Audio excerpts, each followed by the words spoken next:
Welcome to another episode of the Blackout Tips Podcast. I'm your host, Rod. Joined as always by my co-host, Karen. We're live on a Saturday morning, meaning it's a feedback show.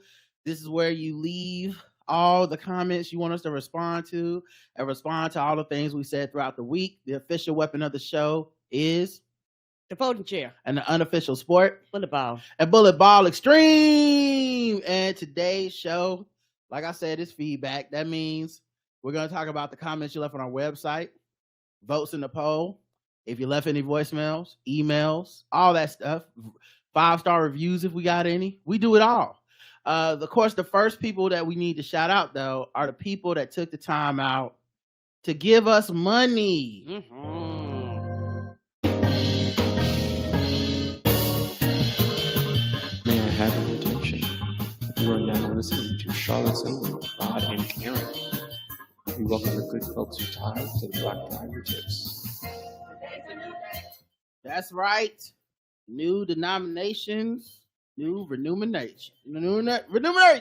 Dr. Professor Bambi, recurring donation. Unbridled Love, Latricia C, Jason F, Kevin W, Kimberly, the Falcons Diva, thank you, Ken M, Derek LW, Zach from Living Corporate, Lawrence C, Tanisha G, Preston Team, Dro, also Slang of Ages Podcast, Dostry J, Celeste Vaughn B, Deborah O, and lastly, Dostry J again. Man, he really like us. Thank you so much for the recurring donations. We appreciate everybody. And the one-time donations. We don't care. We don't make a distinction. Thank you so much, everybody. You can always donate to the show by going to theblackouttips.com, looking on the right-hand side, and there's a button where you can just support the show with PayPal. Yep. One-time, recurring, don't matter the denomination, you get the same shout-out. You sure do. And if you go on your phone and you can't see it, turn it sideways. It'll pop right on. Turn it sideways. That's what I say. You know, that thing ain't working for you. Turn it sideways. All right?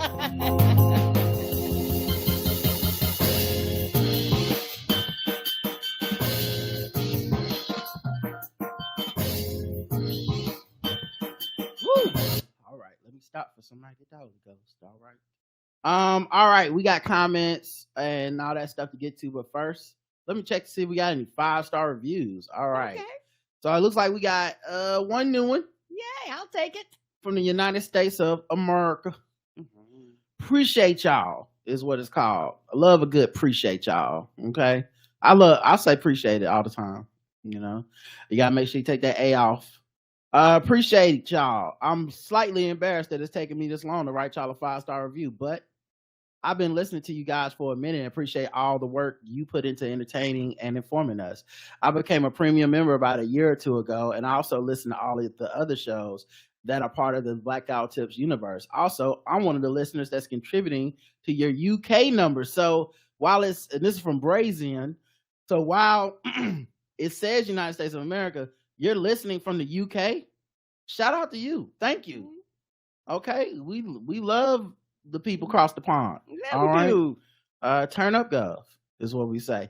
But yeah, thank you, man. And honestly, like these 5-star reviews, we love getting them.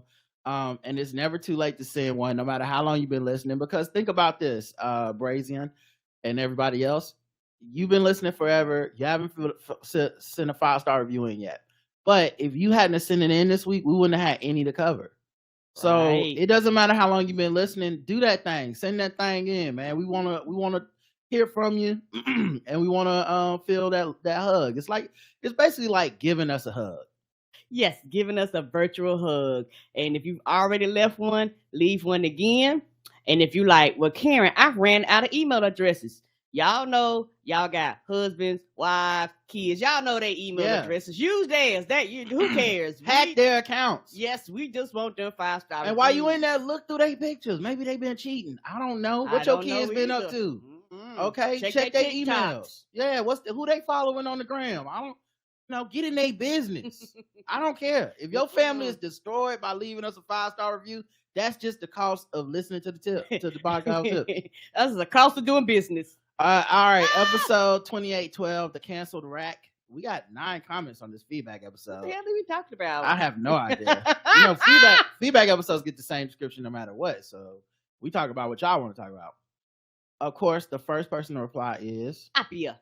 Appia says, as if I have guilt and fear about money sometimes, but I don't have, as I said, I have guilt and fear about money sometimes, but I don't have imposter syndrome. Luckily, I'm very good at my job, and I've seen many people who have higher positions than me who are pretty bad at it and not especially smart and somehow don't get in trouble. I think the higher you come, the more lots of people make excuses for you. The logic behind it is this person is in a high position. This must mean they're qualified. Maybe we just don't see the full spectrum.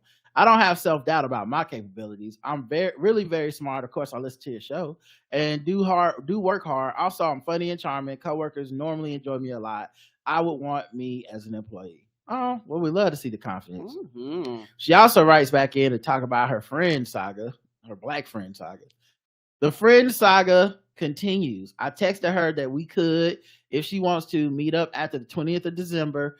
That's when I'm off work. We could go for a walk. We could bring her smaller child with her. She could bring her smaller child with her. That's a good activity, even if you don't have a babysitter. She says she is into it and we should do it. I'm pretty happy. Besides everything else, I'm pretty busy. Don't have much time for new friends, but if this person already shares my hobby and seems super cool, that's obviously great. The chance of a friendship developing here is a good one because we see each other on a regular basis in yoga and have pharmaceuticals in common as well. And the same name. Don't forget that. That's huge. Now, here's the thing. I feel like the tide is people are coming around to this. Mm-hmm. Now, I know this isn't everybody, but the people that write into the show on a regular basis that leave comments, I know a lot of people listen and they got their arms folded and they don't write into the show. But this ain't about you. Nope. But the replies to her comment, classic R&B lover, good luck. We rooting for you. EVE, way to go, Appia. Mm-hmm. What the hell? I'll be out here changing hearts and minds of the people. What? These are some, wow, this is amazing. Jay Full writes in, I just left my first voicemail, I think, and I have a newfound empathy for folks who get cut off. I felt like I was talking like an auctioneer and I barely made it in under the wire. Woo.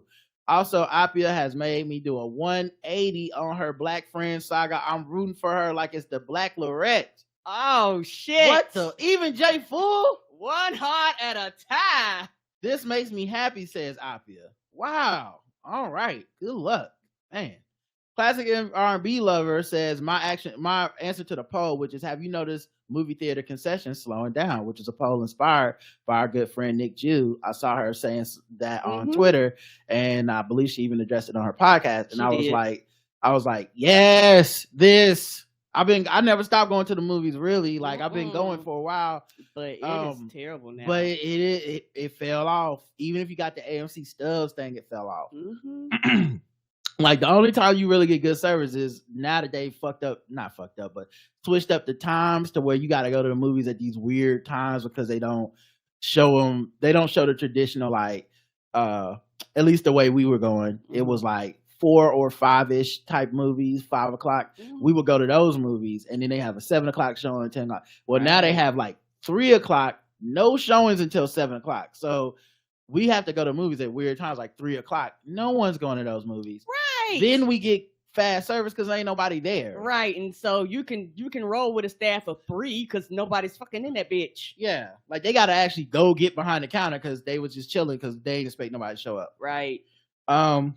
So Classic R&B Lover says, my answer to the poll, although it's not an option, is I don't know. I've been to the concession stand. I have not been to the concession stand since COVID. There's no movie I want to see badly enough to risk it. Strangely, I have been to a few restaurants when family friend functions required it. So hypocrisy, thy name is me. Yeah, so this is my theory.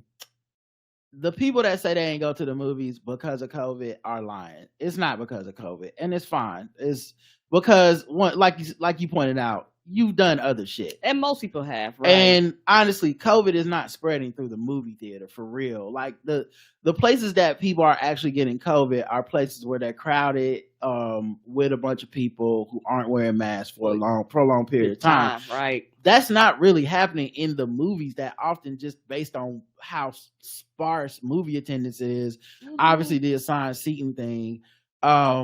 It's not that it's impossible or anything, but it's just we're not seeing these, like, remember when we were tracing all the outbreaks? We weren't tracing them like, oh, it was the showing of Black Panther, because it's not happening. I just think all the reasons we said about movies and convenience and streaming and all that people stuff. People are picking and choosing, and they're blaming COVID as an excuse just to be like, I don't want to go or the movie theater. Yeah, but my point is not just that, but it's that the other reasons are why you're not. The same reasons everybody's not going to the movies, but then there's a certain group of people who are holding out being like, yeah, it's because of COVID. It's like, it's not really because of COVID at this point. It's literally just you have a lot more conveniences outside of the movie theater that are just worth it to you. And that's okay. Yeah. Going to a movie is not what it was before the pandemic. It makes you are now thinking about it, and it costs different and all that shit. It's a bunch of shit, but I doubt it's really COVID. Because as you said, you wouldn't go to a restaurant, you wouldn't go meet up with family, you wouldn't. Yeah. There's a bunch of shit you wouldn't do. You get tested every time there's a Thanksgiving and stuff, and a lot of people ain't doing that. J Full says someone wrote in about the movies less going to the movies less this year, and I just went to see Beyonce's movie here in Los Angeles. The tickets were $28 each for the 1 p.m. matinee, and parking was $20. Okay, first of all, that's some type of outlier. Not that I don't I feel like whatever movies cost before the pandemic in Los Angeles was probably higher than most of the country. Period. Yes, there in New York, in some places where their shit was like above the national average. Yeah, so I'm sure y'all saw inflation like the rest of us, but $28 for a ticket and $20 for parking is goddamn ridiculous at any point ever in history. Anyway, a family of four is out and damn near $150 before they even get to the concession stand. Yeah, that's crazy. And I know tickets for kids sometimes cost less, but if the ticket is $28, what's a kid's ticket? $20? Like, it's not like it's $15, which is still but the point is, it's not like it's gonna be $4. It's gonna be something crazy because where y'all live. If I didn't have AMC A-list, I probably wouldn't go to the movies at all. Granted, prices in LA are insane. Okay, so and we gotta pay to park at the mall. Right, that's another thing. We don't do that. But yeah, it ain't no way the movie theater revenue gonna return to pre-COVID numbers anytime soon. Yep. Too prohibitive in a bunch of different ways. Kristen writes in, wanted to clarify my comment about the Matt Rife situation. I 100% agree with you, Rod. You hit my point on the head, which is why I called it the simp economy, in quotes. Matt Rife is in no way has ever presented as a feminist, but a lot of women of a certain age were throwing him a lot of credit that was not deserved in regards to feminism because, as you said, he is not as garbage as other male comics. I've been listening to you and Keith and the Girl for a long time. Yes, Keith and the Girl. So I never thought he was super funny like that in terms of comedians we get to hear and interact with in the podcast world. Jay. Anyway, love your stuff. Just wanted to confirm my agreement with you because he's the first thing from a feminist. Yeah. And I just had to ask because I was like, oh, maybe I fully admit not that hip to Matt Rife and his comedy. The special was really the first prolonged thing I've seen from him. I've seen a couple clips of him going viral with crowd work.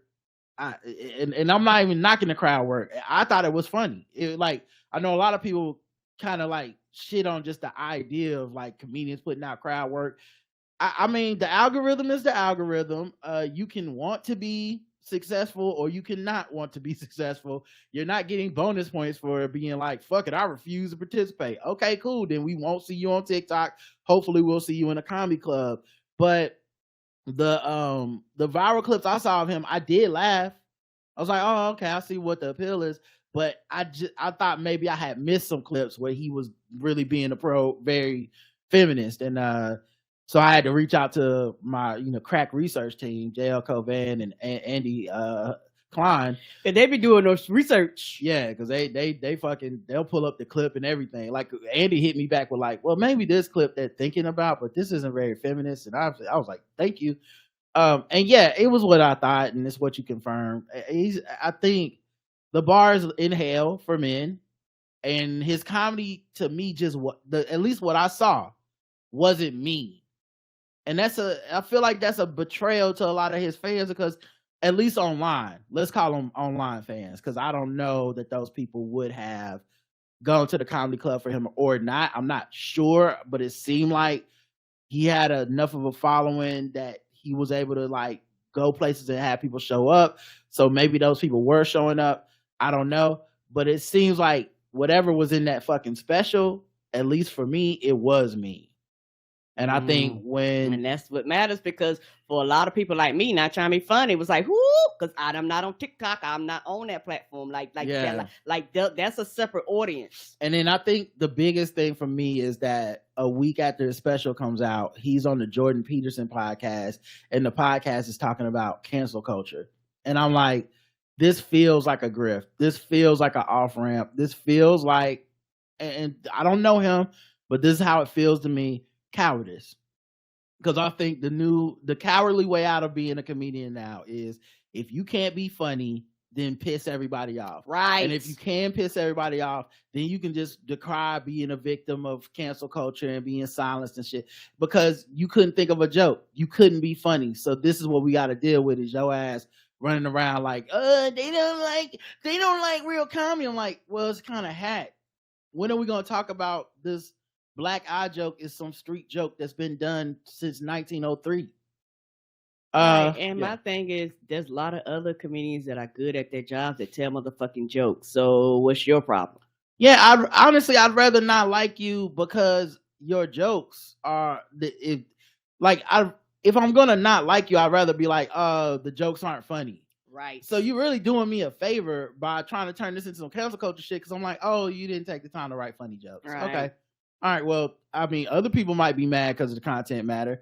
I'm just mad because you wasted my fucking time, because this shit ain't funny. And it's not funny. I'll listen to, I don't care how, honest to God, I don't really care how fucked up the joke is. If it's crafted well, you got me. Me too, because I'll listen to some fucked up jokes and be like, that is horrendous, but that shit is funny. Yeah, I'll give it up to you. Like, it does, I'm not built that way of like, I'm not acknowledging. I don't agree. I'm not acknowledging. Like, no, if you found some clever fucking way, I'm like, shit, I gotta give it up to him. That's funny. Yes. You know, that's how my mind works. And Matt Rife didn't do that. The poll, I'm sorry. Let me check the YouTube comments, see if we got any comments on this. The canceled rack.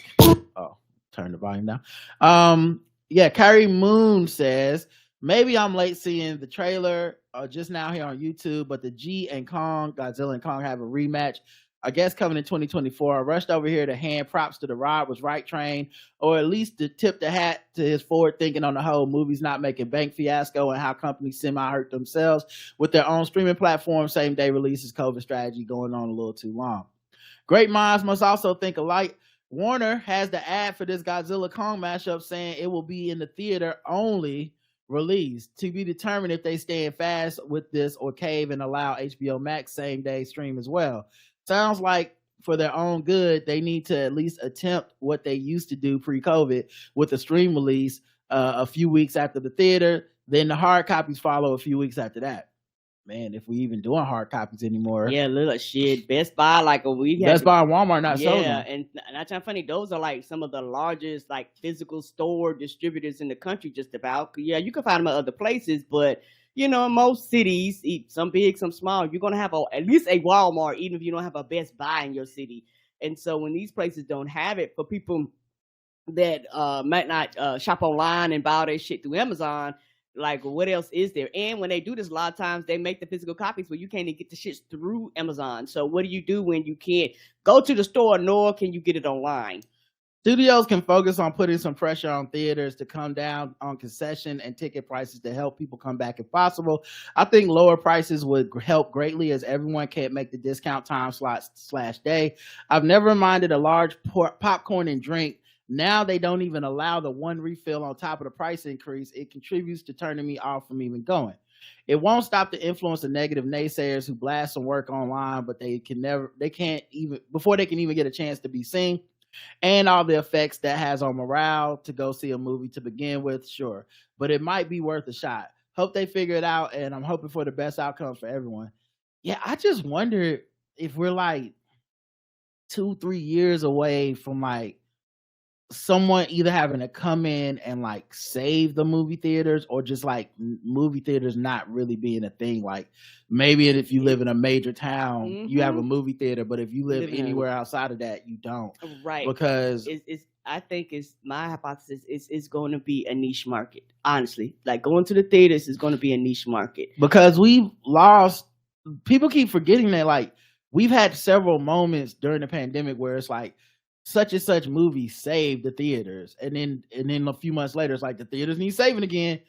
And with people starting to do this thing where they're turning on Marvel movies, but honestly, it's not like the other movies are able to keep the economy afloat. They're not. And it's funny to see people that claim to love movies and be moviegoers join in on this, like, we're anti the major studio big tentpole movies.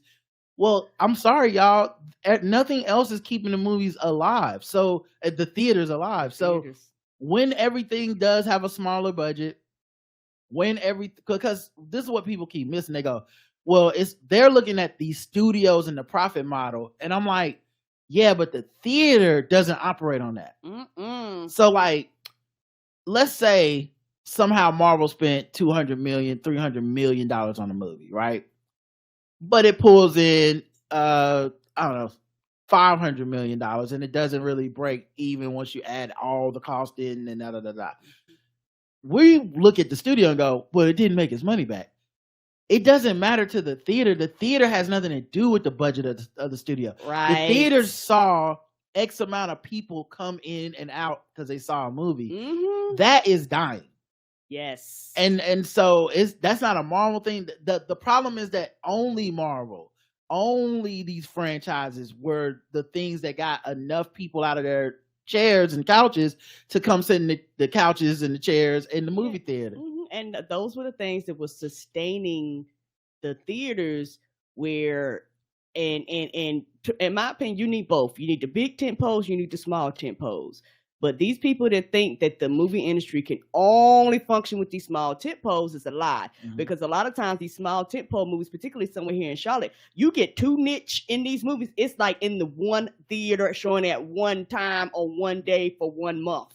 And so you're like, well, bitch, I can't go in the middle of downtown Charlotte at the movie theater that nobody uses and the theater that's only open for just that one movie. So it's like, y'all want people to watch these movies, but a lot of times these movies don't, a lot of times depending on, they're not in AMC, they're not in Regal, they're not in these theaters. If they are, they have wild times, weird times nobody can see them. They also go on to say, P.S. Did you guys ever happen to mention the first movie you got to see in the theaters with no adult supervision? Scary Movie 2 for me. I was 12 and my older siblings and cousin, no one was quite 18 yet, but the eldest was just shy of it. We had a blast that day. Karen, you remember the first movie you saw in the theater without parental supervision? I know that sounds wild, but no. I think I remember mine, and I'm not 100% sure, but I think it was this one. Jurassic Park. And Jurassic Park is a movie that changed my life forever, because my brother and I believe, went to see it, and it was so crowded. It was so, like, this movie was like a hit, right? And we bought our tickets, and we did not have any seats left. Like this was before assigned seatings and all that shit. So we just kept walking down until we got to the front of the theater. That's the only place there were seats left. So we sat in the front row, in the middle, in front of this giant ass movie screen, the worst seats in the house, according to many people. And when I tell you, I felt like that motherfucking T-Rex was coming out the screen to get us. I've never watched movies a different way since. I've sit near the front. Like, I don't sit in the very front in those two seats.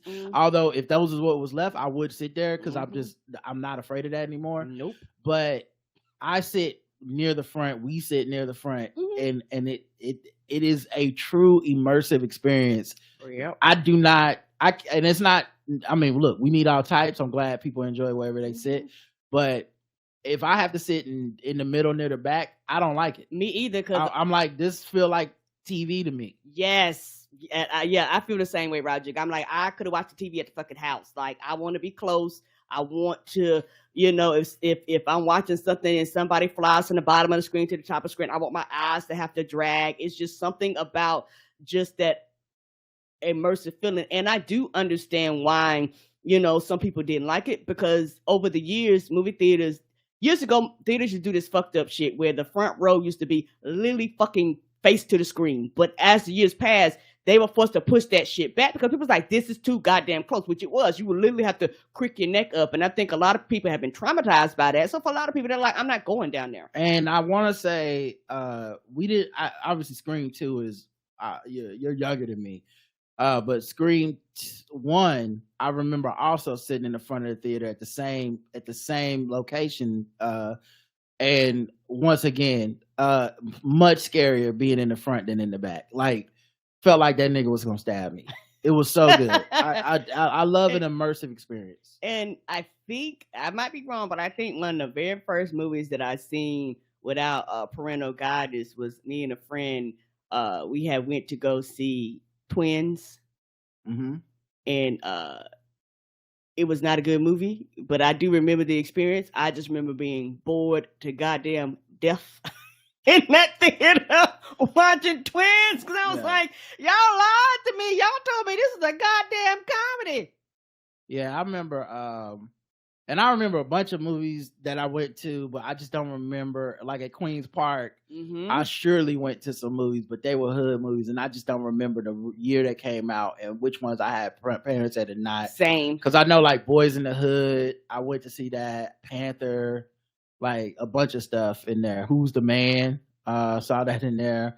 A bunch of these movies I saw with Karen, so I know it wasn't parents with us, but I think Jurassic Park may have been my first. All right, let's check out the poll results. Have you noticed the concessions at the movie theater slowing down? 33% yes, 43% no, and I don't go to the movies, 24%. Now I know someone said I should have had a I don't know, but this is why I gotta call your bluff on that. Classic R&B lover, I don't go to the movies, and you said you don't go to the movies, so you should have said I don't go to the movies. You know what I mean?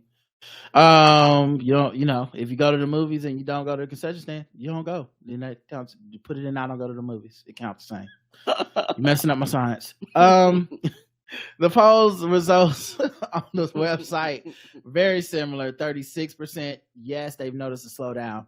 28% have not, and then 35% don't go to the movies. So a lot more people don't go to the movies on the Spotify poll. The Q&A was Black Friday deal ends 12/5, and nobody responded to it because they just started signing up, and we did have a lot of new people sign up, a lot of people renew. Yay! I want to just take the time to say thank you to the audience. And some people, they cancel. I don't blame you. You got to get it up out of there. Oh, yeah. Not knock you. We're not trying to hold anybody hostage. Situation changes, circumstances change. You're like, hey, I might come back, I might not. I get it. Yeah, and so like there are changes that are gonna come to it eventually, because there's just an issue with some stuff behind the scenes in our RSS feed stuff that I have to change everything. Some probably early next year, and I'll be sending out emails to premium people. But yeah, basically, like if you're not a member of the site that's premium, at some point you're just gonna 100% lose access to the RSS feeds, just because I really don't have a choice, because these motherfuckers won't get on their job. All right, let's not dwell on that. Let's go to the next episode. Episode 2813, Christopher Reeve. We had 8 comments. Appia says, I agree with Rod about not gay actors playing gay characters. Being too strict here can hurt people. Imagine a young actor who isn't even sure about his sexuality yet. You would force him to come out even if he isn't ready yet. And I thought this would be something bad. And pretty much everyone agreed. People should come out on their own terms. Yeah, it was an aside. It wasn't my main issue, but it's something I've really been thinking about for a very, very long time, because once I noticed it, I can't unsee it. Right. I get what the point is supposed to be. I just don't think what we're doing is working. And it's this idea that, only LGBTQ people can play LGBTQ characters, which, and it's mostly about how the industry isn't fair, and we're trying to balance the fairness. I get the conundrum. I just don't think it's, one, I'm not sure I agree with it in principle. Correct. But 2, I don't think it's effective, and that we have an effective way to truly make this happen, because what I've seen in exercise is people target males, they do not target women. Right. Period. Like, and I to me, that is very weird because we know just as much about the women as we know about the men, which is Juliana Margulies is married to a man playing a lesbian. There is no campaign, there's no slander, there's no targeting of her. If it is, it's such a small group of people that it's not become a thing. If that was a dude playing a character, there's a lot more like, oh, is he really gay? Hold on, now you can't play this character if you're not. And it's like, and we'll get to it later because I think someone wrote in with a great example. But yeah, it's like we're forcefully outing just the dudes, right? And in practice, it's just not working in the way that I think theoretically people would like it to work, right? And most importantly, like we do have gay and bi dudes playing straight characters. They're just, even they understand the consequences of coming out and they don't want to deal with it because our society is shit, right? And it's which not is a larger problem. Yeah, it's not really ready to truly embrace and be fair-minded about people's sexuality and gender stuff. So we're really going, fuck your career for us at home. We want to feel good about this, and it seems like all we're doing is fucking up people's careers both ways. We're fucking up gay people's careers because we know once you come out as gay, a lot of the opportunities go away, and we're fucking up straight people's careers or people in the closet's careers because we're like, you better come out and deal with the fallout from that so we will feel good at home. And the one thing I've noticed about Twitter too is like Twitter, social media, we're very good at like feeling sorry for the aggrieved person, but we don't really replace it with anything. Right. So like, we'll be like, oh, that's so sad that happened to you. You know, this is something that I've noticed with the Israel-Palestine thing. If someone speaks out for Palestine and then they lose all their opportunities, sure, everybody's outraged for you, but when your career is over, your career is over. There's no opportunities that we don't have the kind of power to be like, all right, so here's how you get a different movie. You know, like, it's just like, glad you said something, bye. Right. And so I, as an actor, I can't base my fucking career off of that bullshit. Yeah. And on top of that, in certain situations, sometimes online will be the reason why the person lost their job in the first place. Then they'll feel bad that the person lost their, particularly if they black or brown or queer, check whatever boxes. They'll feel bad the person lost their job when they're the reason why the person lost their job in the first place. And then, like you said, there's no replacement. The thing that broke me and not the thing that broke me, but one of the things that I seen that kind of brought it to my attention, that little girl that had that show and these people had a fucking fit. The show got canceled. The little girl came out crying, and then they was like, oh, poor little girl was like, bitch, y'all complaining is the reason why she doesn't have a goddamn job. Get the fuck out my goddamn face. And for those that don't know, because Karen gave very little details, it was a animated TV show about a black girl, and it had something to do with hair, but a white woman had come up with the show. Black Twitter, despite any true evidence confirming this, said, oh, you're stealing the idea of these black people who have I think Hair Love was a short that was out. I think that's what it's called. Mm-hmm. You stole their idea, da da da. And then as more people investigated, as she came forward and gave details of her stuff, it comes out, well, it's pretty fucking impossible for her to have stolen this idea just because of the timing of it. Right. Some of her stuff even happened before Hair Love was out there. And people were like, we're not giving the benefit of the doubt. We don't give a fuck. You should lose your show. Fuck you. She lost the show. Then the little black girl who had gotten this role of a lifetime, possibly breakout role, she put out a video on her Instagram like, I don't have a show. I was looking so forward to this. This is my big break, blah, blah, blah. And people were basically in the comments like, oh, I'm sorry you don't have a show. Someone should hire her. And I'm like, someone did hire her. Right. She did have a job. Correct. Our internet mob mentality took that job from her. And we did not, this is not a court of law. We did not have any conclusive evidence that any foul play happened. But that opportunity went away because studios, for the most part, are cowardly. They're not a court of law either. They're a court of public opinion. They're like, enough black people are mad. We're just going to take away this opportunity. whatever, we don't want the smoke. And I remember we covered it on the show, and you're right, Karen. That's a great point. Mm-hmm. And it has and the thing about the online mob mentality, I personally feel it has to be a balance. It has to be. I understand people getting mad and upset, and I understand the history of Black and brown people being ignored for our complaints. I completely understand that.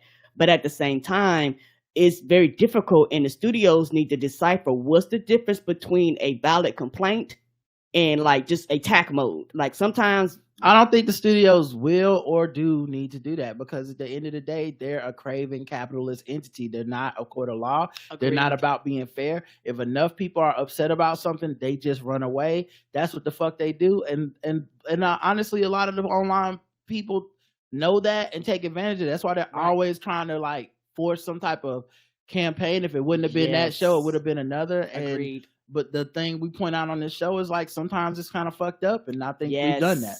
Abia says, I don't claim to always know what's right, but when people, mostly white people, start putting black squares on their Instagram, I decided that it was stupid and helping no one. It was just a sign like, look, I'm a good person and I know what's up. Yeah, to me, that sign always felt like, hey, leave me alone. I don't got nothing to do with it. Mm-hmm. So I didn't do it, and now I'm glad. I remember thinking this is so performative and fake and no one can make me do it. Maybe my intuition isn't so bad. Yeah, and it's honestly like,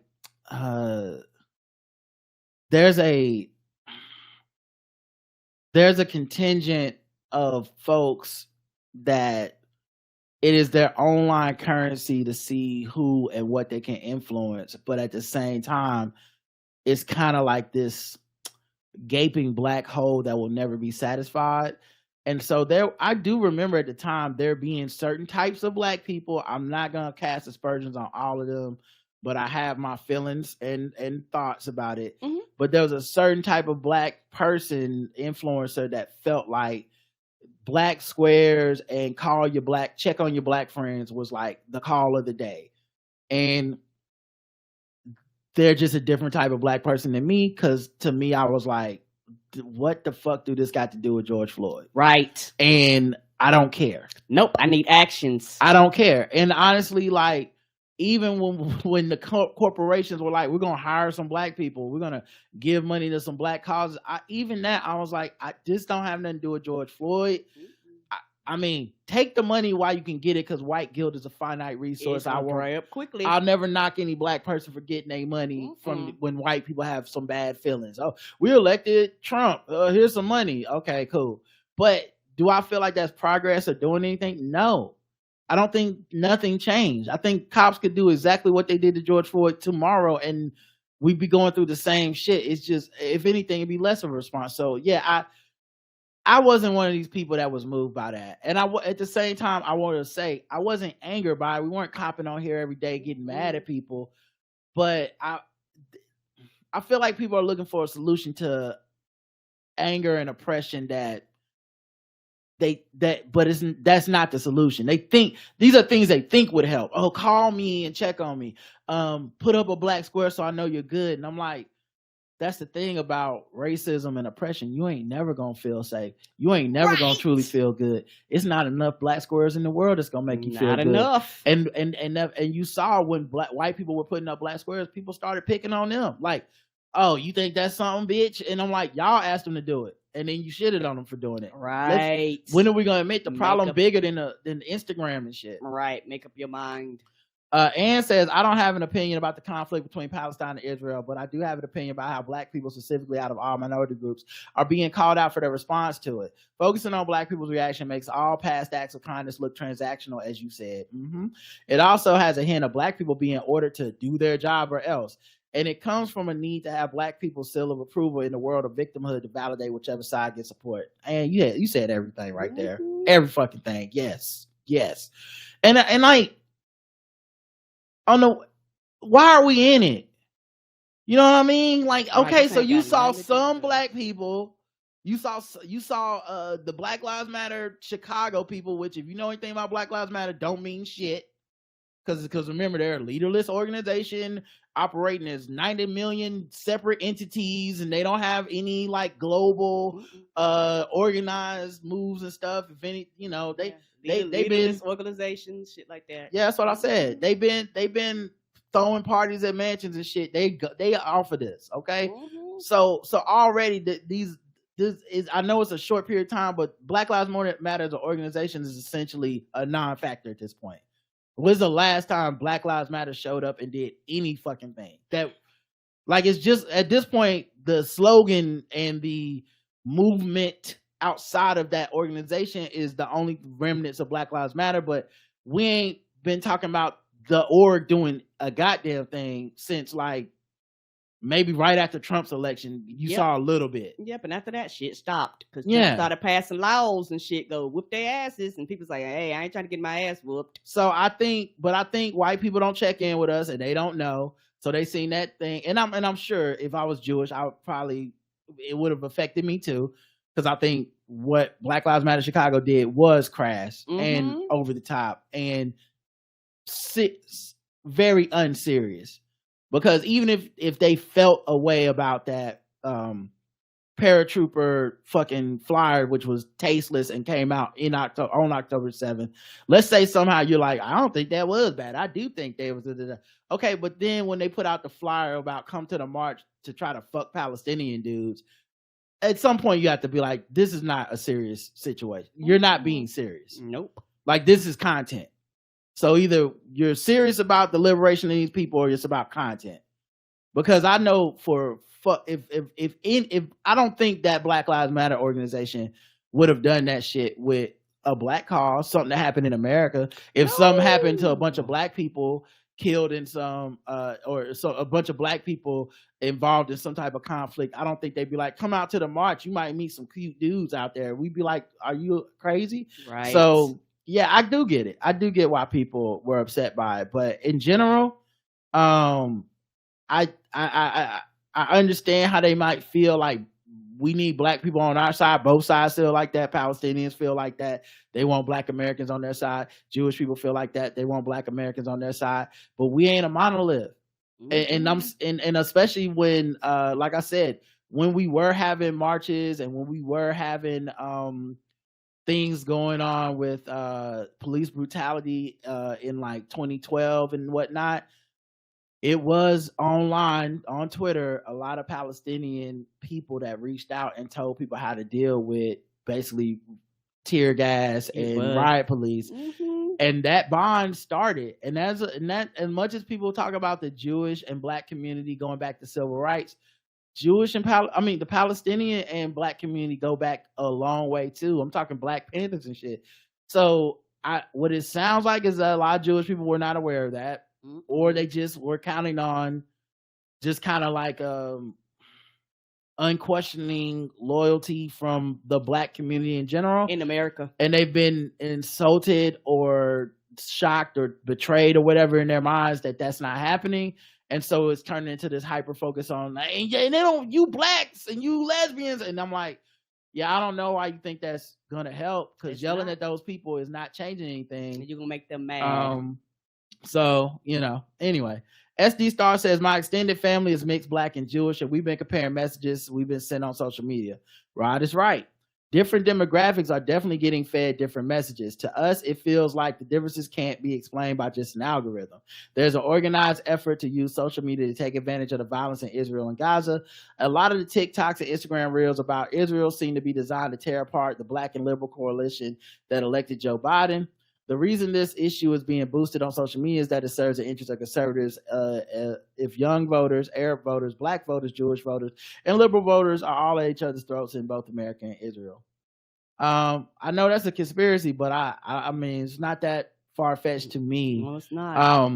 And now personally, I do think it is the algorithm. I don't think it's like a concerted effort from on high. But the thing about the algorithm is who programmed the algorithm, right? Right. It's who's in charge. Elon Musk is extremely conservative, definitely right wing, anti-Semite, racist against black people too. Look at the Tesla lawsuits and stuff.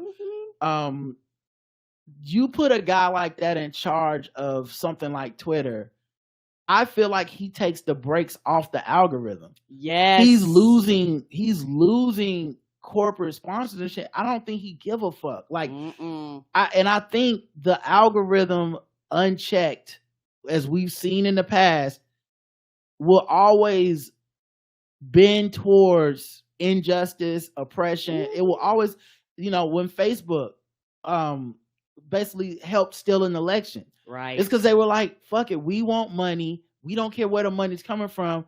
The people that had the money and that were willing to spend it on Facebook, if they're motherfucking election deniers, who gives a fuck? Right. We just want the money. So I don't know that it's like, I don't feel like there's a lever, someone in the Illuminati pills or whatever to be like, break apart the Democratic coalition. And then the other thing, this is kind of like with Russian propaganda as well during 2016, when Trump won. Russia's propaganda works because it is based in something real, which is the divisions we have in America. Right. They're very good at that. Mm-hmm. And so it's a thin line where we don't want to be so over the top that we're like, the man did this to us, but we all really do get along, and just somehow the propaganda is making us think we don't. These are very thin, fragile coalitions between everyone you name, and I think the Democratic Party is one of a big tent of fragile coalitions. And lots of big feelings and lots of people that are together by convenience that don't really fuck with each other. No, they don't. They're like, we here because we got to be here. We're not here because we want to be and here. I don't mean that we hate each other. I just mean we don't fuck with each other. Meaning like I said, I'm from the South. I don't really know much about Jewish people because it wasn't taught in my schools. We didn't have Jewish people in our community. We don't really seem to have a large, and I'm sure we do in Charlotte. We have the Jewish version of the YMCA and everything, but we don't have like a mixing of cultures down here like that. Right. Like I know white people that probably are Jewish, but I just didn't. It never came up, is my point. Right. And obviously me being black, it doesn't need to come up. You can look at me and see, like, it's very obvious. But the point being, a lot of America's like that. And so me not knowing enough about their culture and customs and history is actually a bad thing whenever stuff like this comes up, because I'm coming at this with a lot of ignorance, and I don't mean ignorance in the hateful way, but just not knowing. Right. And that's a lot of what the Democratic Party is ignorance. It's okay, gay people vote Democrat, I'm black, I vote Democrat. They might not know shit about black people stuff. I might not know shit about gay people stuff. I just know that this is the party that will try to help both causes. Mm-hmm. And so whenever that party lets one cause down or one cause go, that particular part of the coalition will be like, you're letting me down. I'm ready to leave. Right. Because it was fragile. Because I wasn't really here for the black people. I wasn't really here for the gay people. I wasn't really here for the immigrant. I was here for just my thing. Mm-hmm. And that's just a truly human way of looking at it. And it's why it's so fragile, and it don't take much to have our side be the side that quits. Now, the Republican side won't quit because essentially they are there for power and white supremacy. Yep. And overall, over everything. And they don't care if they look around and it looks like the most exclusive country club in America. That's good for them. They'll never go home and be like, this is my one issue. The only one issue thing they have currently that's scary to them is the Trump voter. Mm-hmm. But a lot of those Trump voters are new. They're not old school voters. They're new people who are voting for the first time for Trump, and they might not come back if they can't do it again. Right. But other than that, they don't have one issue voters. Those people continue to vote. Kristen says, just popping in because I fully agree with your points about Israel. Anti-Semitism and anti-Zionism is getting conflated as the same, which is not the case. And also, some Zionists like Michael Rappaport are out here saying crazy, wild things about how Jewish people are better, and that's why they survived and thrive. Yeah, I mean, it's like Michael Rappaport is just not a good person to be talking about anything. And he's not helping. So, like, but he's never held. Like, what are you doing? God, man, Spike Lee, why did you pick him? He a terrible person. He's so bad. And I'm not just talking about this. I just mean I've never seen a Michael Rappaport clip and thought that's a great nuanced take. Right. It's always like this happened a while ago with we didn't even cover it on the show because I really thought it was a garbage discussion, but or it turned into a garbage discussion led by a bunch of fucked up people. But when it was like Black women fighting amongst them, fighting them with Black trans women this summer, and it got really huge on social media. But the conversation was being led by like Jess Hilarious. Oh no, we can't have that conversation. Yeah, and it was, but I'm like, look at the people who are siphoning off the attention from this. Correct. They're people who are controversial attention getters. They're not people who are here to reconcile, try to have a real conversation, make nuanced points, trying to bring everyone together. These are people who are like, my brand is, if Kaya is speaking out on something, it's probably not good, and there's a place for that type of entertainment, but it is. In a serious discussion about LGBTQ issues, probably not. We don't want to start with you. And so I didn't even bring that discussion to the show. Good. And I feel like that's how Michael Rappaport is in this discussion about Zionism and he's going to just hop on and start insulting people and talking shit. And you're like, I mean, I guess if you agree with that, you might feel like, yes, some catharsis. Finally, someone said it. But the vast majority of people are going to be like, that's not how you resolve a conflict. That's not how you communicate with each other. That's not how you educate people. That's not how you get people on your side. Yeah, you feel better because you yelled at everybody. But if anything, you made things worse because now you made your point so reductive that it's easy for people to be like, and that's why the fuck Israel is wrong, as opposed to being like, and that's why the fuck we don't listen to Michael Rappaport. Essentially insinuating that any other minority wasn't good enough to succeed after persecution. It's frustrating that they won't admit Palestine and Hamas are different. Hamas was pushed by Israel and elected in 2006. That was their last free election, and the median age is 18. So people are being destroyed because of decisions that were made 20 years ago. There's so much nuance that it can't be summed up in a single 3-minute video or tweet. As always, thanks for your enlightened talking points. Love y'all. And then said, correction, Israel/Hamas/Palestine issue. I feel you. Honest to God, man, I can hear it when I listen to folks talk, and maybe that's how deep and how far back the conflict goes. They either don't hear it themselves, or they truly believe like it's all the same.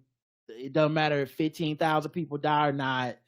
If you live there, you are basically Hamas to them. And I know I don't know everything. I've done as much listening and reading in this last few months as about this than anything. But I'm always surprised by the stuff I don't know. You listen to enough conversations and someone always brings up another thing. You're like, oh shit, okay, so that seems like a big deal. But I refuse to budge on the idea that all these people had to die. I'm sorry. Same. I'm sorry. And I was here in 9/11. I get it. I know terrorism terrorizes. I'm not Jewish, and I don't know what it's like to live in Israel and feel under constant attack. I don't know what it's like to have survived, a people survive the Holocaust, but I am Black in America, and our people survived a Holocaust of its own that disconnected us from our roots, and we're still stuck here living with our abuser, in America. Come on. So I relate on that level, and I don't necessarily know that Black people would be better if we had the power and support of like first world nations and military and shit. I don't know that we'd be better. I really can't say that. I think we have enough. Human. Yeah, enough traumas happen to us that our racial paranoia would at least feel justified if we had the power to do something about it. We just don't have the power. Agreed. But all that being said, man, I'm sorry. I can't justify what's happening, and I don't know how people do. And I'm not saying that out of some like, I watched a bunch of videos of kids crying and shit. I just think even if you just read the words in the paper, it's like, I don't think this is solving it. And reading, what the leadership of Israel is saying, it does sound like they want to kill basically everybody. I don't know how we as a world are just sitting up here being like, oh well, but that is what is happening. That is what is happening. That is the reality. And I'm sure if it wasn't happening in Israel and Palestine, it'd be happening. It probably is happening somewhere else over the globe. And either we don't know about it or don't care. And that's humanity. But I don't know. I mean, this is a big thing. And I understand why people are upset by it. Me too. Christopher Reeve is a huge Mandela effect, says Evie. I too thought his name was Christopher Reeves. Well, I don't care. His mama named him Christopher Reeves. I'm gonna call him Christopher Reeves. Well, that's a lie. I wish Jussie Smollett would go away. He could have finished his sentence by now, hired a PR firm, and got back to work already. He was working somewhat during all this. I think he had a play that was did pretty well, but yeah. I don't know if he's delusional or thinks everyone else is stupid. Who knows? False Wing says, related to pressuring actors to be publicly out in order to play LGBTQ characters. I don't remember if you covered this because it happened months ago and my memory is shit, but this is what happened to Kit Connor. No, we didn't cover this. I don't remember his name. He was 18 when he was cast in a popular Netflix show to play a bisexual teen. He didn't disclose his sexuality, so some people assumed he was straight and profiting off of a queer show. Apparently, fans of the show were even harassing his friends and family to find out his sexuality. So he finally tweeted out something like, "I'm bi. Congrats on forcing an 18-year-old to out themselves." So while I agree that more queer characters should mean that more queer actors are also being hired, including to play straight roles, there shouldn't be a "you need to match the sexuality of the character to play this queer role" qualifier. Right. I don't know if there's a way to measure the first part of that statement without the second part also coming into play via fan harassment campaigns. I just want an environment where people didn't force actors and writers and musicians, etc., to out themselves in order to have representation. Yeah, we're running up against it. I think Billie Eilish just recently was miffed about being outed. Because there's a level of sexuality that is private. People feel ready when they're fucking ready. Right. And it really isn't your fucking business. And acting is essentially at the end of the day pretending. It is still pretending. It is still the part of the skill is doing a thing that we're like, oh, you're pretending to be able to do this thing. It's the reason that, like, to play Batman, an actor doesn't have to actually like be able to jump off buildings and shit. We're like, no, that's obviously fake or whatever. Right. So yeah, there's something there where we just haven't quite found it. But I think the tools we're using, the online harassment, the constant trying to out people, the shaming of people, I don't think those things are working. And I think they're more of a function of how we want to engage with online social media stuff in a bad way. Like everything, the tools of social media basically are harassment. And so everything ends up either being justified harassment or unjustified harassment, but it all kind of trends towards harassment of people. Yeah, and also I think that a lot of things on social media boils down to parasocial relationships, and that's something that people don't want to admit, because what is it that important about celebrities that you don't know that makes you want to force them to tell you about their sexuality? It's crazy. Yeah, parasocial relationship. You think you own them. You think you have the right to know. You think everything they say, everything they do, every act they have, every decision that they make with their family, their finances, you have something to do with it. This is why people go, "You let me down." Bitch, you don't know them. How can they let you down? You don't have an interpersonal tight relationship with them. You do not know this person. But social media has given the people online, and social media has given people the illusion of a tightness and a closeness that's not real. Yeah, I think it just all turns to harassment. It's like what happened last weekend with Beyonce, where there were Jewish people who danced to "You Won't Break My Soul," and people were like, she should not screen her movie in Israel. Forget all the implications of that, and no need to look into any of the agreements or paperwork behind that. It was when that was decided, any of that shit. Months ago. Right. Also, it just ended up turning into a big online harassment hate campaign against Beyonce, and by the end it was this capitalist bitch that's a Zionist, da-da-da. And the point is, that's what social media is. Yes, it is. It just devolves into that every time. It does not. We have failed. The formula does not change. We have failed whatever social media was supposed to be. Agreed. The promise of conversations and community and shit, it hasn't happened. The promise of it's kind of just turned into the Salem witch trials. It's kind of just turned into burning people at the stake, virtually, obviously. And every weekend, every week, every day, it just needs a new person to burn. It's not, and in some ways, it honestly makes the points not salient or last long. Because how many people have already forgotten about that? Right. That was a week ago. She was the worst person in the world a week ago. Today, everybody's posting their favorite Renaissance outfits. You didn't mean it a week ago, and you don't mean what you're doing today. Right. It is what it is. All right, and then the poll was, I'm sorry, comments on YouTube. Let me check that real quick. Christopher Reeve episode. One comment that I can't see, so it must have been deleted by YouTube. Who knows? I've never been able to find them when I go look in the comments, and if I did, it probably was some whack shit. Or you said something. He was like, YouTube was like, no, won't be saying that. Yeah, or they deleted it possibly. Yeah, I know I didn't delete it. Keywords and shit that they screened for. Yeah. Yeah, and I do remember at some point we had a comment that I felt was like something, and I replied to it, so maybe the person deleted it. I don't know. Right? Yeah, because they can delete themselves. I didn't think about that. Yeah, I don't know, but it No says problem. one comment, but it ain't showing up. I don't know if motherfucker hit the wrong word or some shit. Yeah, I'm looking. There's nothing held for review. All right, because you can see it if it's kind of sitting Yeah. there, right? And, so we just don't have access to it. So either they deleted it or YouTube deleted it. Yeah. Right. Oh, okay. I think I see some public sky. Okay. Well, see on my comments, I kind of see it. So okay, let me see it. Regarding Jesse, because which episode? It's Christopher Reeve, right? Yeah. Yeah, one comment is not showing up. Okay. Well, anyway, I can see it on my comments. Regarding Jesse, it says, I live right outside Chicago, and I believed him at first.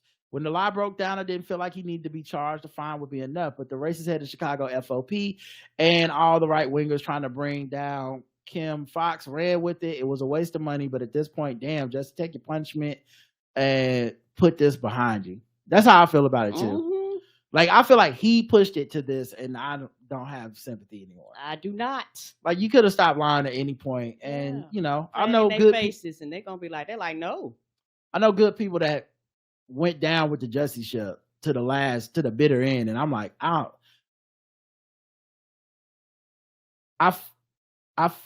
feel like this thing that happens a lot of times with sympathetic black figures using macro issues for micro shit, such as this Jonathan Majors, I'm a black man and white women trying to get me shit. I for the most part, I don't even jump on those. Like, let's go to trial. Let's see what the evidence is. Because agreed. How many fucking times do we have to go through this shit where you get to the trial or whatever, and then you're like, you were sending fucking text messages that said you did it. What the fuck? Why are you wasting everybody's time with this black man shit?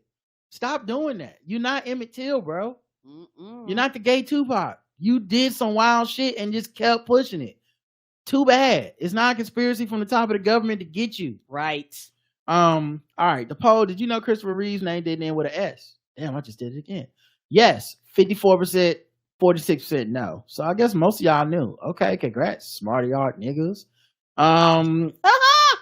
30% yes, 70% no on Spotify. Those are my people. They for real. They not like the rest of y'all.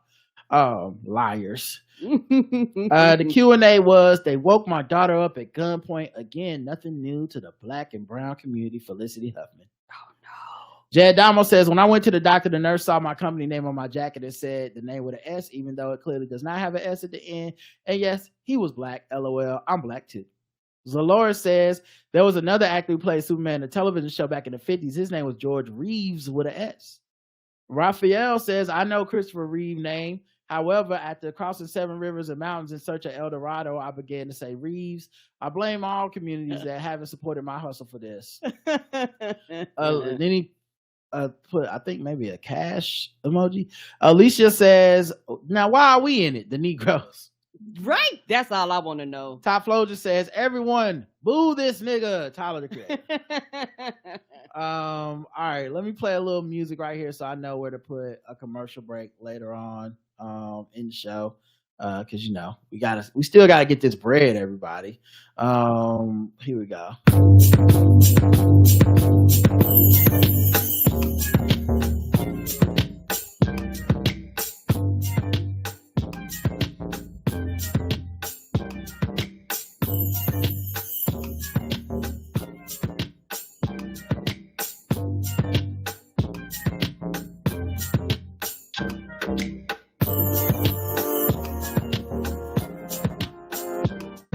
All right. Next episode is 2814, Power of the Vote. We had 4 comments. Tanya W42 says, drop the mic. Dr. Dostak says, y'all make very salient observations about social media voting and how folks act online while remaining steadfastly in y'all's empathy. And I think that came through in this episode. Granted, I think it comes through in all y'all's episodes, which is why I fuck with y'all the long way, but especially in this one.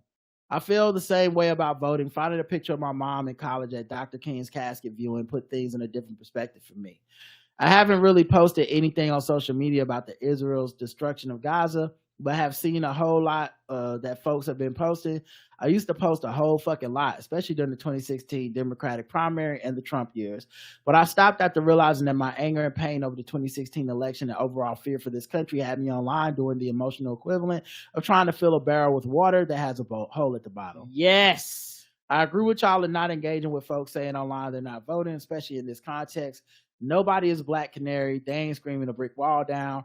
Ryder Karen, thanks as always for the sincere dope show. Peace, dope. Thank you, dope. Mm-hmm. But you have to come to that realization yourself, and that's the thing. Being online, you got to come to that realization on your own terms and in your own time. And nobody is above being caught up and swept in it. And everybody at some point in time, if you spend any heavy amount of time on social media, can and have been caught up in it. And you got to look around and be like, hey, what is my reality? What's really happening? What's really going on? Why am I putting energy and effort into something like this when I could be doing something more constructive with this time and this energy that I have? And a lot of times, to be told, most people just need therapy. And that's something that, and they use Twitter as a form of therapy to quote unquote release those emotions to temporarily make themselves feel better. But in reality, these feelings do come back and they have to be addressed. So I've been online long enough and I've seen enough people when they start going to therapy, pulling offline, talking to people, you see their social media behaviors change. When they come to the reality that their behavior is hurting themselves online and their interaction with people is hurting them. We're not talking about anybody else, we're talking about you, the person is posting. Once you come to that realization, you'll leave the matrix, or you'll be like, well, I'm going to be out here, but I'm going to limit my amount of time. I'm not going to respond. You'll start putting up filters. You'll start placing borders around you. And the thing is, once you do this, a lot of times these communities that you built, because a lot of times it's a community that you built. You get online, you see the same names, y'all interact with each other. It's a community. It's a shared camaraderie. Once that thing leaves, all of a sudden you're no longer part of that community, and that's the fear that most people have. They want to continue to be a part of a community online, and once you say, hey, this is not healthy for me. This is not good for me. This is not good for my mental health. I'm sad. I'm angry. I'm depressed, y'all. Like, I think I need to leave this. They will do everything they can to get you to come back, and they will use techniques as like bullying. They will use techniques telling you you're not strong enough. They will make you feel like you're the problem. And not the community itself, but there are good communities online. You just have to figure out what communities are good for you individually and what communities are not. And when is it time to leave? That's an individual decision. And also the people that are caught up in these matrix, that's caught up in these toxic communities, they don't know. That's why sometimes when we are on the show, we make comments. It's dropped over time, but we used to have people that would just consistently combat us with it. And I was like, oh, you're combating us because you're a part of it and you don't understand it, you don't know, and you don't want to get out, and you don't understand, or your eyes have not been woken to the things that are around you. Because if you realize every day you banging on bacon, every day you mad, every day you're sad, or whatever it may be to keep you online, you realize that the people you're around you have this same energy consistently all of the time, there's something wrong. But you have to come to that conclusion on your own accord and with yourself. And I did, like I said. And my thing is, I'm still online. You don't have to run away from online, but you have to find a balance. You have to find a balance that's best for you. EV says, I will never give up on voting. I had to unfollow so many people who have been dying. They're not going to vote saying they're not going to vote over one issue reasons. One person talked about not voting because they had integrity. Fuck your integrity. That person will be the loudest person complaining if Donald Trump gets back in the office and all of our rights are stripped away. Yeah, it's interesting to think that, like, literally women lost the right to abortion a year ago. Like, and the fact that people think shit ain't gonna keep rolling downhill is wild to me, because we have not overcome the conservative majority in the Supreme Court, and the next president will probably be a president that at least replaces 2 or 3 of those justices. And here we are again, guys. Hope that by the time the election rolls around next year, people have clearer heads, because right now a lot of people are in pain over loved ones being killed, and like you said, there's no point in yelling at them. If anything, that makes people want to dig their heels in.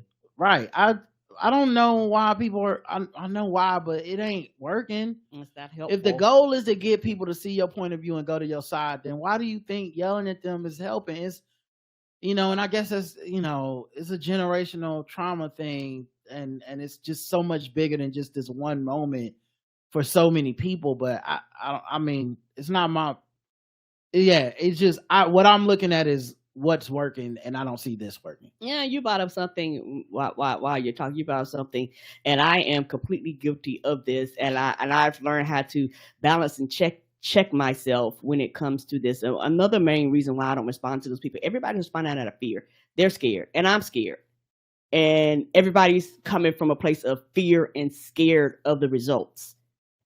And I'm not going to change their mind. They're not going to change my mind, because in my mind and the way I view things, I have to do something. I can't speak for anybody else. There's something within me, in my soul, until the day I die. I have to do something. I cannot sit back, do nothing, watch everything burn, and be like, well, damn, I had a fire hose. I could have did something. I can't do that. Some people can. That's your choice. But I can't do that. So I'm not going to allow my fear of you not doing anything to cause me to fuss at you. Okay, you don't want to do anything? Fuck it. Let me go find people that are willing to do something with me, and let's do something, and let's put this bitch out. She goes on to say, but I do think there are a segment of people who are taking advantage of what's happening in the world to push their platforms on social media by saying they won't vote. I see right through those opportunists. Yeah, and those people are always there, and they're always going to do this, and there's going to be something new next week, and they're going to do it again. Some of these motherfuckers have been telling us they're not going to vote for literally over a decade at this point. Mm-hmm. At this point, if you're not going to vote Democrat or voting in the election for over a decade, you're just a person that doesn't vote. I don't know why it matters. I think 2020 should have been a big referendum on those people, because those people never changed. Mm-mm. They were still saying they weren't voting in 2020. So Joe Biden won without them.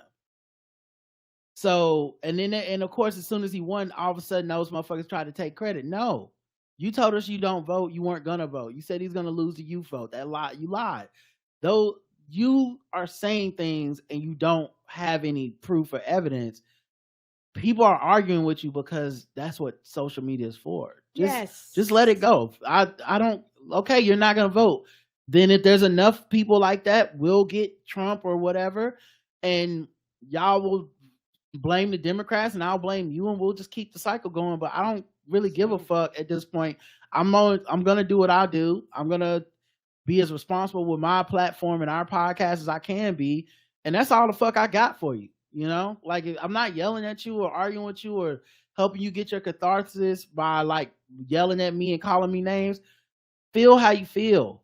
Blame me if you want to, but I'm trying. What I'm doing, I'm as convicted as you, right? And I am doing what I think is the best option.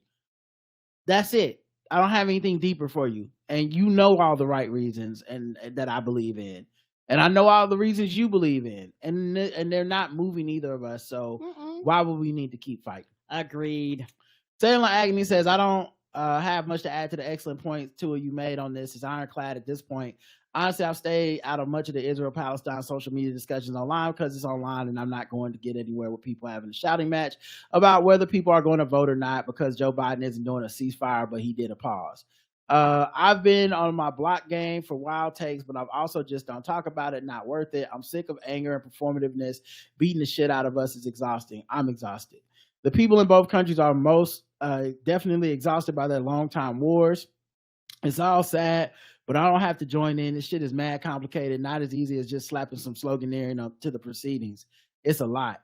Yeah, like I said, man, listen to people that know way more than we do, that have more history and knowledge about this specific conflict, that are talking to experts. I've Ezra Klein, The Gray Area, On the Media. These are the podcasts I'm listening to. Because honestly, I don't even just want like a personal perspective of like, this is how I feel as a person that is Palestinian or Jewish. I hear that, but that I need to talk to people that are like, here's what happened at the 1965 Peace Accords. Yes. I need that because I didn't learn that in school and I don't know. Right. And even as I learn, I don't know that it's solving shit, because everything I'm hearing, I'm like, oh man, both sides are not going to agree on that. And I don't know what you do at that point. And it's not as simple as the American allegories we're using over here to be like, this is all it is. But then it's not really that, because it's a different history than America. Yes. So it's not the same. So anyway, as for Juliana Margulies, man, she sure own gold herself, huh? I listened to that interview, and while I have softened a bit on how I felt initially, using black people as your example, yeah, I'm tired. Take it easy, y'all. Yeah, I'm not normally a rush to anger person in the first place. So I don't know that I would have ever had the like same response as most people to that interview, but it wasn't good. I listened to the whole thing. I was like, oh, okay. Yeah, that's what we're doing. I sought it out to listen to the whole thing on purpose, because the clips I saw on Twitter and stuff, I was sure obviously are the ones that make her look the worst. That's what the fuck Twitter's for. But even in context, I think she came off terrible. And I mean, it says a lot that, she's not going to suffer any consequences for it. But if someone would have went on some podcast and said some shit about Palestine, the other way, they would have lost some things. That's the current structure we have right now. So she'll be fine. Like, she's not losing anything, but I think what she said was very fucked up, and that I don't think anything's gonna happen to her. I'm not even saying I want something to happen. I just think if you're paying attention, it's obvious who's suffering consequences for speaking out and who's not. Right. Anyway, the comments on YouTube for this episode, Power of the Vote. We had a heart emoji from our girl, The Home I Create. Warrior Sport, I hope I said that right, says, we all know how important voting is and engaging in the political process, but many Americans are participating in this democracy only around election season. Let's not forget our elected representatives set forth laws and policies, domestic and foreign policies that run the country. Some of these policies are good and benevolent, and some are not. At every election cycle, people are asked to vote and promise change and progress, but much of the status quo remains. When people see what's happening in Gaza and they see the responses from their favorite politicians, they get upset. Their favorite politicians and many people in the political party are supporting something terrible, horrible. So people are marching in huge numbers, demanding of the politicians that they voted for to call for a ceasefire. So far, there are not enough politicians asking for a ceasefire.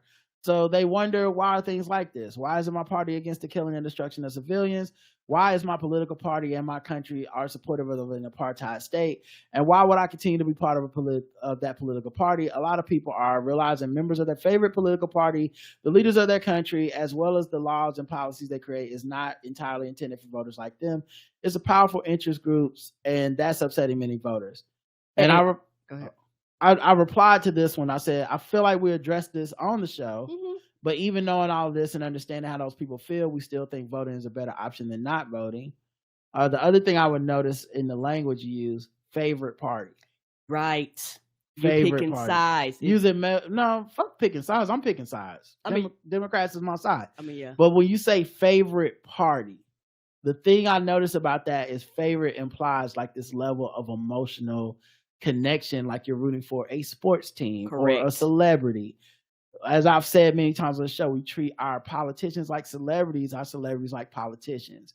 We need Beyonce or Taylor Swift to tweet something that we can't get a politician to do, right? That's how we treat things. And we need our politicians to be on Twitter sloganeering in a way that is so black and white that it really does undercut the true complexity of the job they're doing, right? But my point being, like, this was something we addressed. People of a certain generation, Obama's not just your president, he's your favorite politician. Mm-hmm. He's a celebrity in his own right.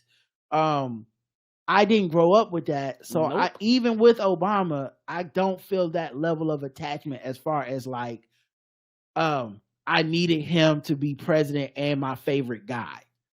It never was on the table for me because I grew up in a time when it was Reagan and Clinton and Bush and you know, the people that lost to them, Al Gore and Dukakis and shit, those were not celebrity fun guys. You know, they were people I was like vetting to do a job that I knew was for this country, which meant it would never be a good job. They could never do the perfect job because this country is terrible. I think for me, like I said, we kind of addressed this, but my thing is, why not both? Why can't you go out there, march and demand, and keep marching and keep demanding, and also vote for the change? You know, it's one of these things where people act like it has to be one or the other. And that's where I push back against this 100%.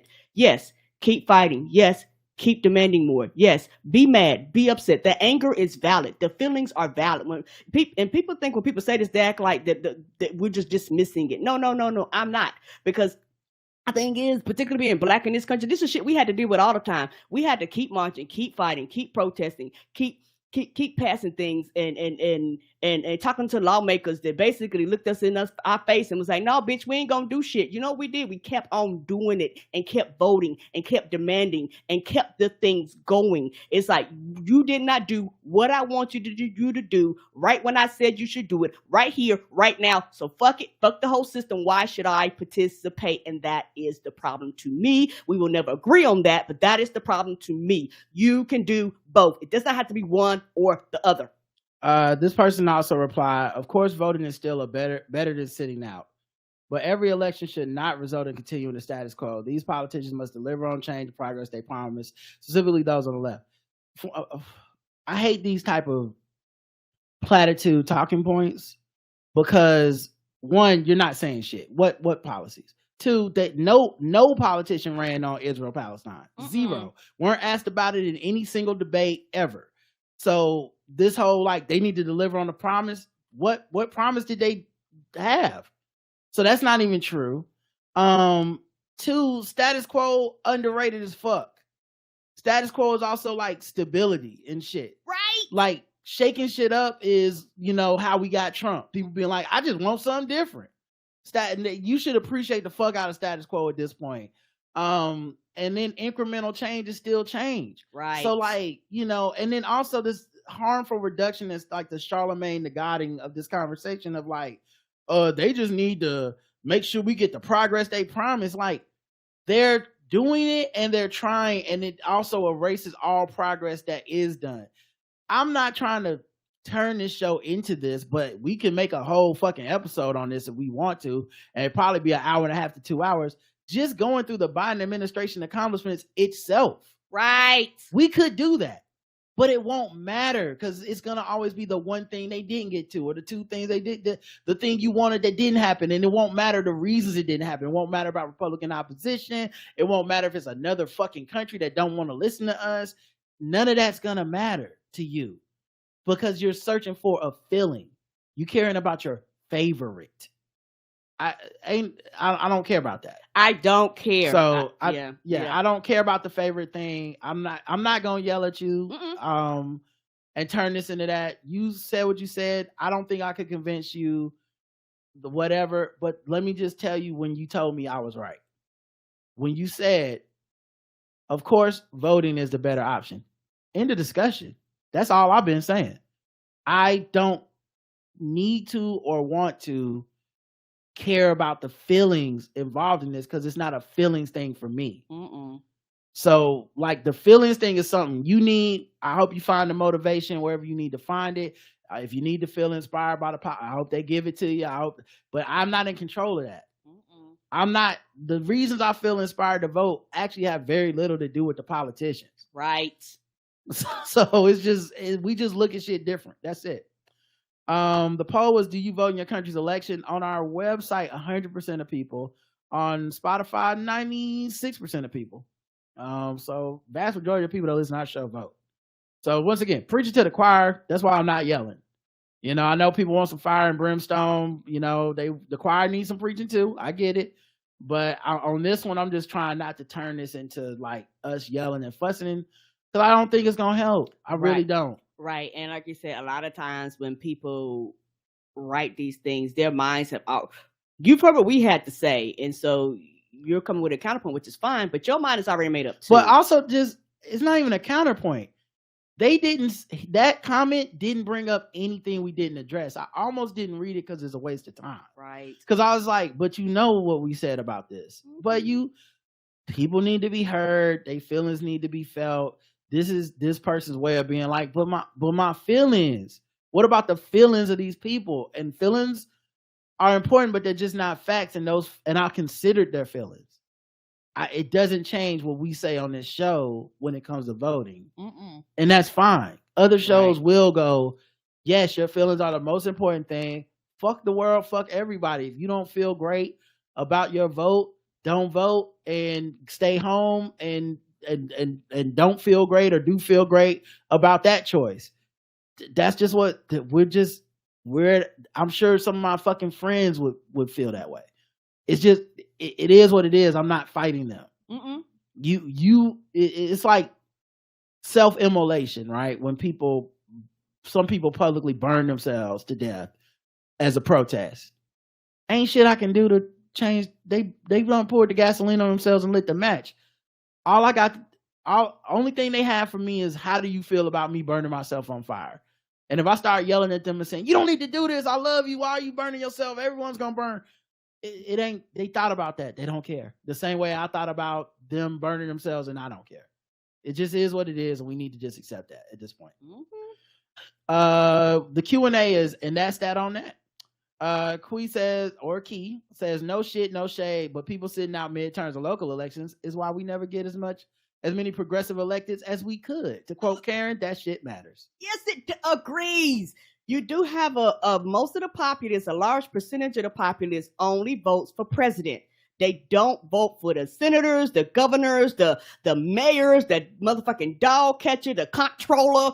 They don't vote for these people who actually matter. They don't vote for these people who put these judges in office. You know, when some Republican does some fucked up shit, and then it goes up your local your state's judges system, and you have this person that decides that, you know, fuck this.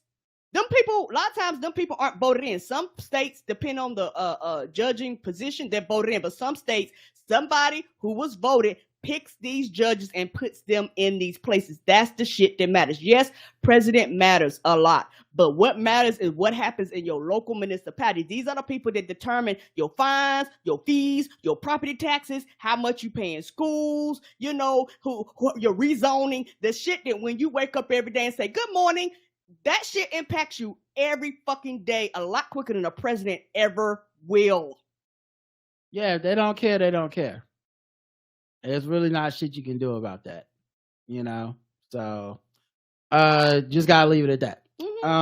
But yeah, I think they are part of the problem. I don't think they're solving shit. And, you know, my most cynical take is that they're just being lazy and nihilistic. And then they're trying to pretend that it's some type of activism by being like, I didn't vote. Well, not voting is the easiest thing to do. You didn't do shit. You literally didn't do shit. You tweeted and you stay home. I'm sorry that I don't see the bravery in this stance, and I feel like you wanting to tell me it's just you wanting to fight because you could not vote and stay home and not tell me, right? No one would know. It's your personal decision that makes you feel good somehow. Yep. You're telling me because you do want me to go, but why would you not vote so we can have a fight? And I'm not giving into that. Nope. Congrats. Yeah, I'm not giving into it at all. And I don't find this to be like a real oppositional stance or something. And they, like I said, because when me and Karen post our we just voted photos, we don't ever get no detractors and haters in the comments and shit, because people know that there's nothing wrong with what we're doing. Right. Like it is what it is, man. I'm not fighting you.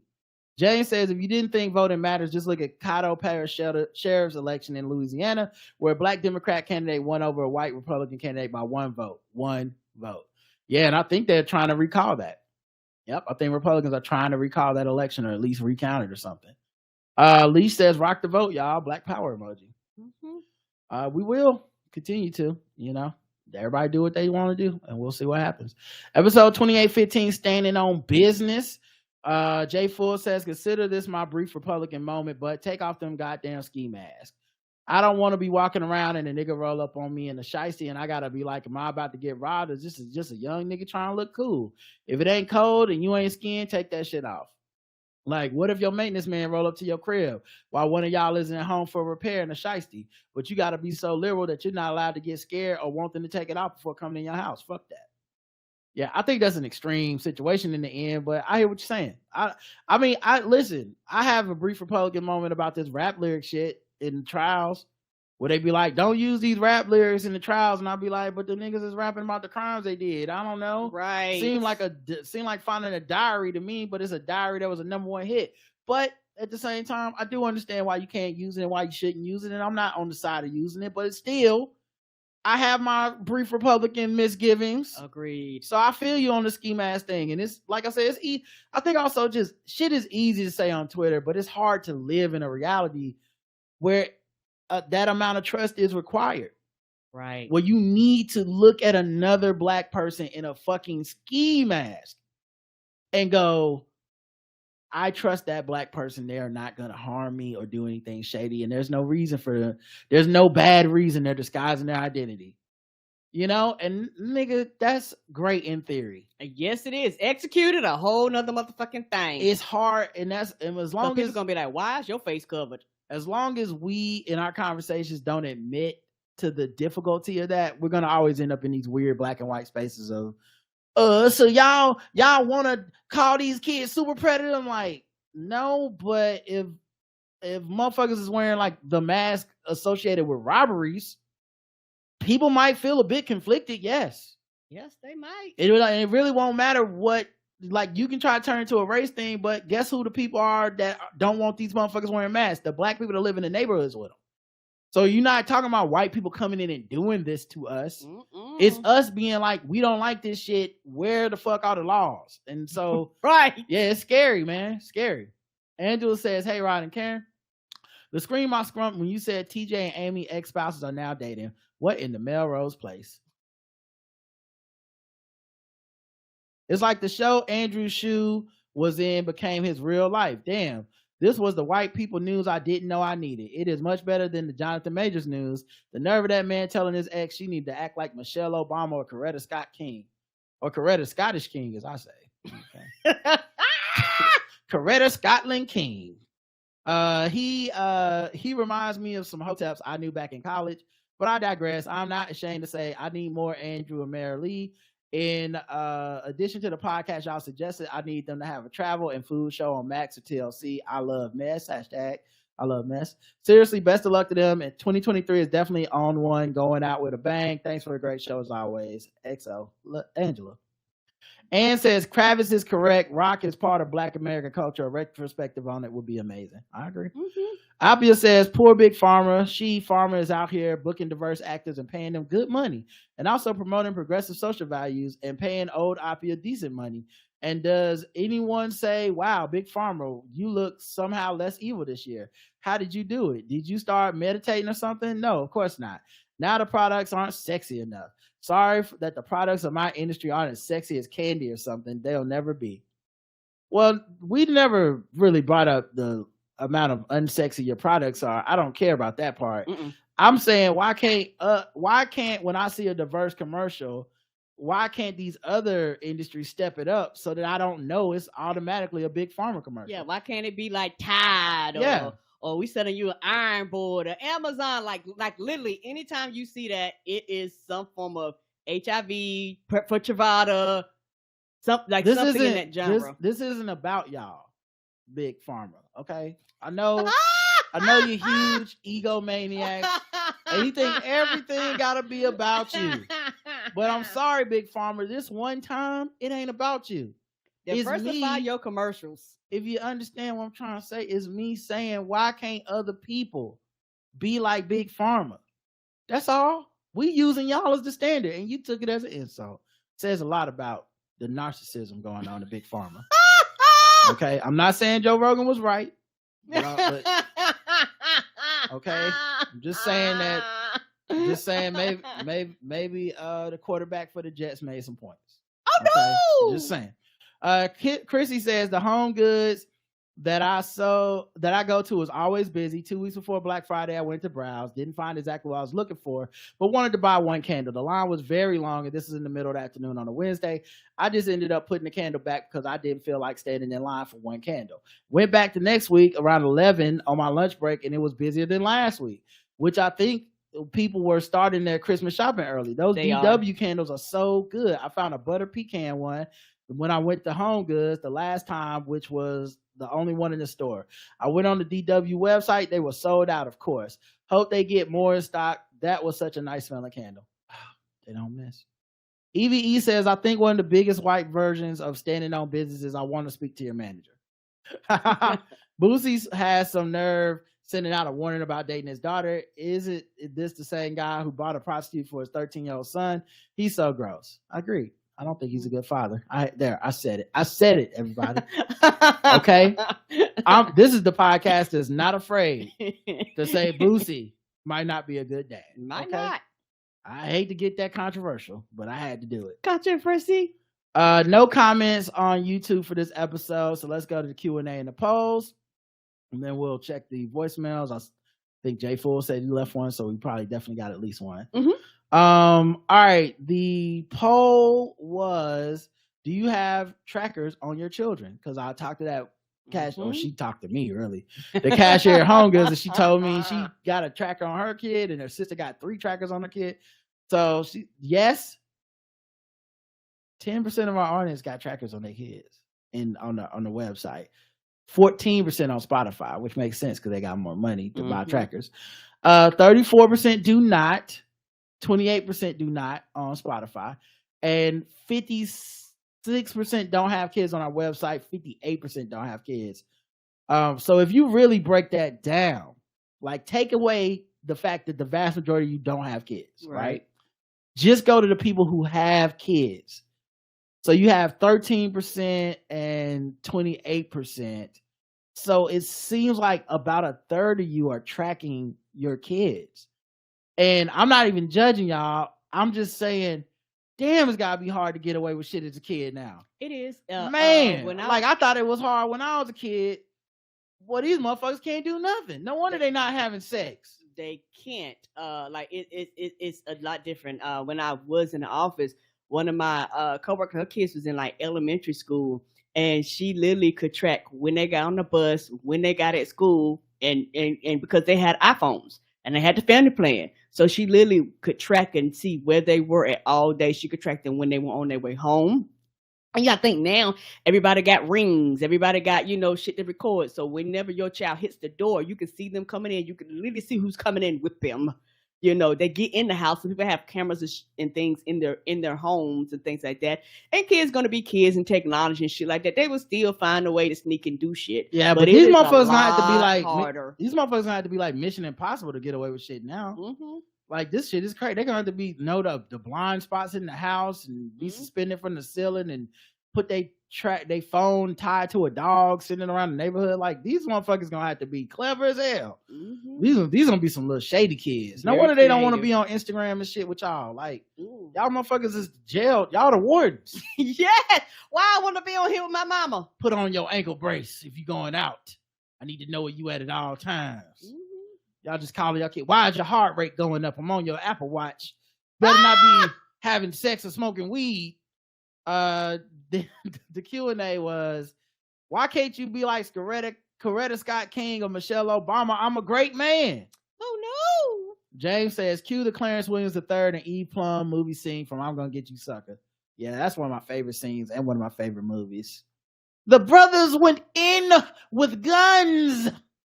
They came out with a job. Clarence Williams III, rest in peace. One of my favorite actors of all time.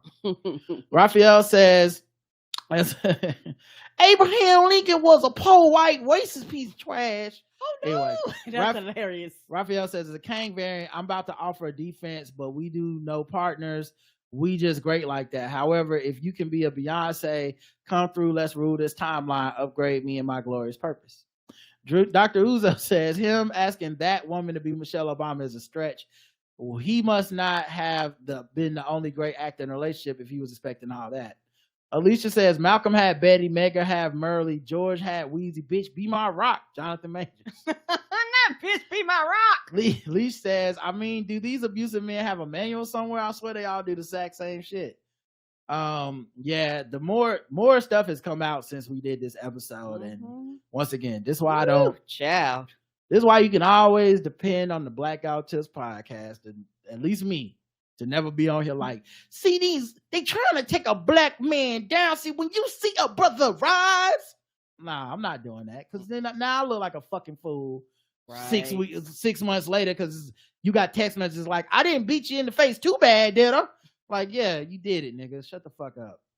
Oh my God, Rod and I had the same issues with candles at Marshall's. My favorite candle is DW Cotton Blossom, and I haven't been able to find it since. I've been on the hunt for years. Well, they probably discontinued that because it sounds racist. So that's not.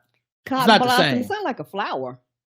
Cotton blossom is cotton blossoms. Cotton. That's the cotton plant is a flower. Okay. Yeah. I'm sorry. I'm thinking something else. I was like, that's not a flower. I'm sorry, y'all. I was like, what kind of flower is that? I'm slow today. My bad. Key Taylor writes in, my granddad used to tell me I was cruising for a bruise when I was a child. Now I say it to my niece and nephews. Cynthia says, voted yes-ish in the poll because me, my daughter, and my mom can see each other's location. We all just checked. My daughter is fresh out of high school and in college in Atlanta. Nothing crazy, though. Yeah, the jury was the one for me where I was like, ooh, that's different. I didn't know y'all was doing that. Like, that sounded like some shit from Taken. You put it like I could track her through a jury. I'm like, damn, and she don't even know? That's wild. And like, what happens when they find out? Because I guarantee you they don't have every single design of jury. So somebody gonna see that niggas like, my mama put a track on me like that. Mm-hmm. And then now you gotta deal with the trust issues. Yep. But that's for you to deal with, not me. All right, let's move to the next segment. Let's do voicemails, and then we'll do doing it for the gram. I don't know who the first voicemail is from. I guess we'll find out together. Hey, what's up, Ron and Karen? This is Jay Full. I think it's my first okay. voicemail. Obviously, I've been listening for over a decade. But anyway, calling in to comment about Karen's comments about there being too many streaming services. And just, you guys been saying this for years. But yeah, I just want to piggyback on what she said. I want to preface this with, I might be a little bit biased because I work for, one of the oldest and most successful streaming companies, but, there are too many. And it's so funny that, they seem to have forgotten a very basic microeconomic principle, which is the addressable wallet. And nobody except for like the Jeff Bezos of the world have unlimited money. Right. So the rest of us, we got to choose, where we spend our money on because it's not unlimited. And even if all of the streaming services had perfect content that we all love, the reality is most of us couldn't afford it, all of them, even if we wanted to. Right. And it's so funny that now the streaming services are like bundling up with each other and stuff. Like there was a story about Apple TV and Paramount bundling up, and my company, our Black Friday sale was getting niggas to sign up for another, like, add on for another streaming company that's not affiliated with our company. So it's funny, now everybody's like, I'd rather have 60% of the subscription money than no subscription money. So, it'll be interesting to see where this goes in the future. All right, peace. Yeah, and I 100% agree. Like I said, I had a problem with this from the very beginning because the Netflix model was simpler, and you could literally go to Netflix and anything you could think underneath the sun was there. And it's things now where, not trying to be funny, I will automatically go to Netflix, and enough people have searched for some shit that's not on Netflix, it'll pop up. You'll be like, but it ain't here. That means that a lot of people still have Netflix as their primary service, and they think if something is streaming, it should be on Netflix. Like, it should be. And so it's one of these things where, they're bundling up, just like cable companies. They're bundling up because they realize it's hard out here for a pimp. And Netflix was like, hey, dog, we went through all the growing pains. We actually listened to our customers. We worked. I don't know if Netflix has a trademark, but it's some shit that Netflix does. Like, everybody can do this, but apparently everybody can't, and they don't, and it makes a difference. And most of the streaming services are alright, but when it comes to Netflix, over the years, they have done shit that you didn't even know you needed. I press play. Now, if I'm, I like a lot of anime. So if I watch 45 episodes of Scissor 7, they know it's going to be the same goddamn theme song. So you know what? I can skip. Ending, I can skip. Just shit like that to save you time. Now they be like, is you there? Are you still there? Have you fell asleep? Shit like that. Like shit that other services just don't have. And they actually cannot compete. And they realizing that they cannot compete. I think a lot of them took Netflix for granted. And they think, well, we're just paying them. They're a waste of time and a waste of money. It must be easy. That's literally what they did with Netflix. Everybody else looked at Netflix and said, it must be easy. Then it was like, bitch, it ain't easy. This is really, really hard. And it costs a whole lot of money and a whole lot of manpower. But they was like, we don't sunk this money in. We going to see, how long this lasts. And most of them have not made a profit. Probably will never make a profit. And so I think the reality of we need to combo this up is real, because now whenever you log on certain things, they'll be like, hey, here is Disney and Hulu. Here is such a. Oh, you got this? Pay $3 extra a month, and you can add some of these other services to this package, versus you paying full price for each of them individually, and shit like that. So like you said, they really take 60%, and actually probably going to possibly end up being less than that, because I think as time goes along and as less and less people go to the movies and more people actually be like, I'm going to start streaming, it's going to make people make decisions. And cable's done went up and shit too. So, and for a lot of people, the cost that they're investing for some people in these streaming services is literally the cost of cable. Yep, I agree. You said it all. Let's go to the next voicemail. It's from D. Hey, Rod and Karen. This is Ramsey Jenkins from Texas. Real quick, because I know I don't have much time. I started going back because, of course, I'll hop on the live and then something will distract me or something will come up and I can't finish the live. So I'm going back doing the shows, and I am so blown away by just how compassionate, how thoughtful, how caring you all are when it comes to like feedback and listening to what we as listeners and viewers have to say about certain topics. The power of the vote, this is going to be one of my new faves for this year as we're getting ready to head into 2024. I just love how you all like deconstruct it, put it back together, and then, we're Black people, so we're coming from a perspective of what we've witnessed in America as Black people.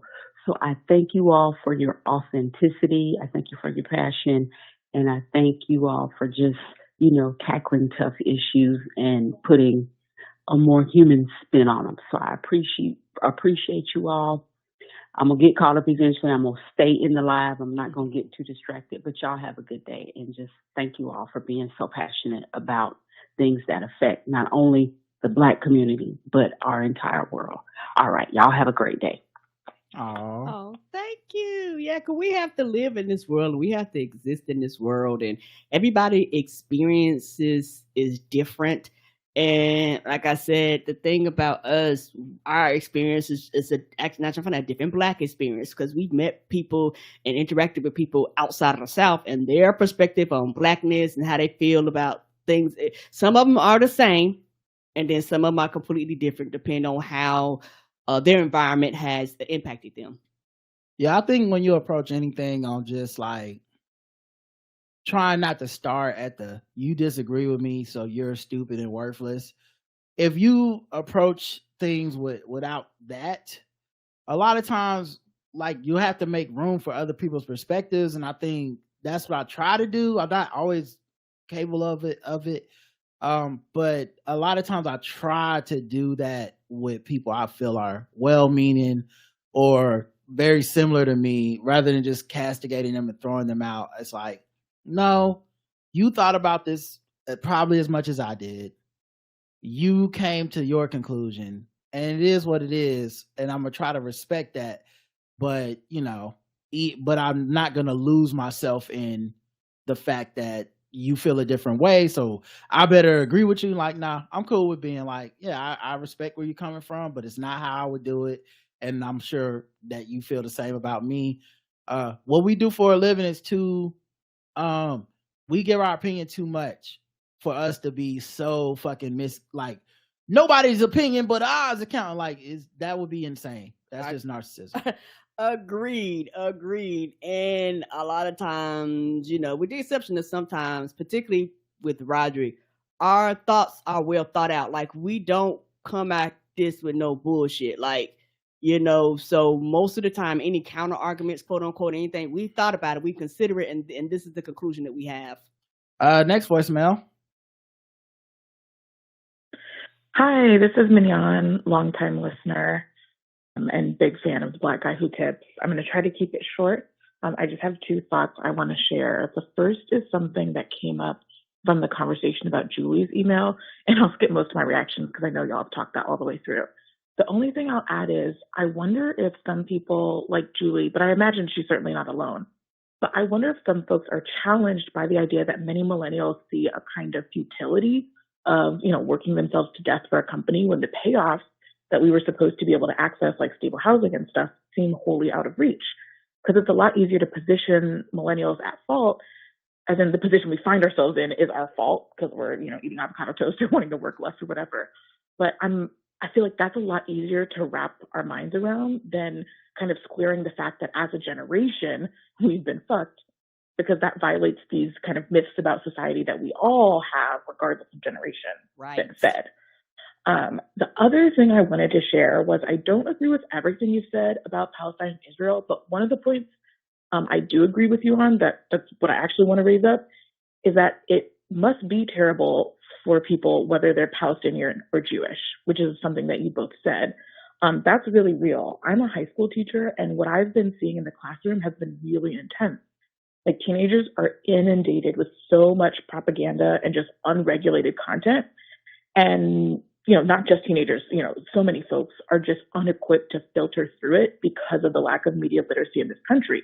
And so while I've seen this kind of huge spike in support for Palestine from young people who, like 3 months ago, had very little interest in global politics, I'm also seeing huge spikes in anti-Semitism, and helping them try to understand the complexities of all this while, a full-blown genocide is unfolding before our very eyes is incredibly difficult, especially because of the constraints of teaching.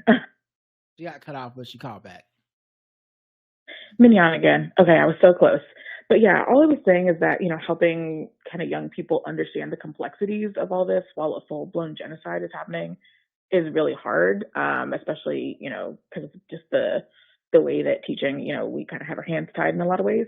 But yeah, I just wanted to note that you both were right when you mentioned that, when you were talking about that kind of human piece for affected communities. And I just wanted to note that young people I'm seeing are really struggling to engage in that reality without falling into racist and ethnophobic lines of thinking. So I just appreciate that you guys are raising that conversation, even if there are pieces that I disagree with you on, because I think that piece that you raised up, I really, really connect with. Thanks for everything that you both do, Karen and Rod. Y'all are fantastic. Big shout out to the Black Guy Who Tips for everything you do. All right, thanks. Bye. Thank you.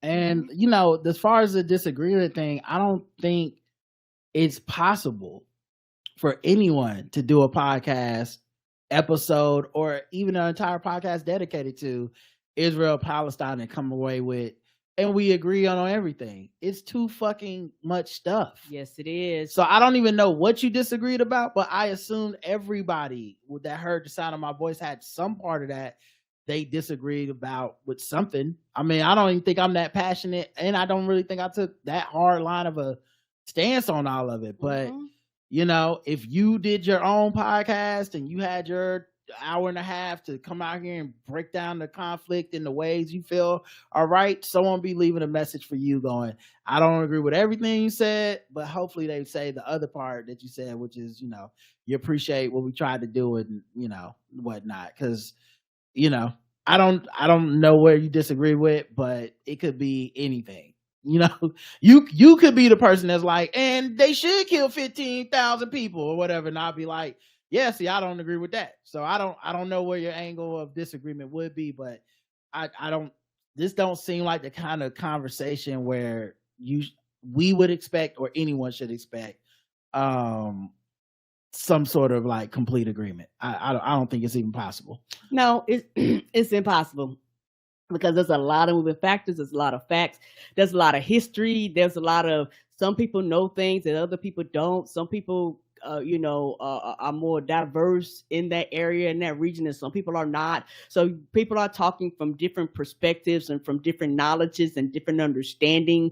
And some people, particularly here in the South, are maybe talking for a place where this shit wasn't even really touched, unless not trying to funny. It was like an AP history or some shit like that, where they actually went into depths and details and shit like that. But I wasn't, so no, we didn't even talk about these types of things. Yeah, so and I think honestly, if anything should come across in that conversation was how much we were like, we don't know all the facets and ins and outs. I just know what I've been listening to and hearing from other people.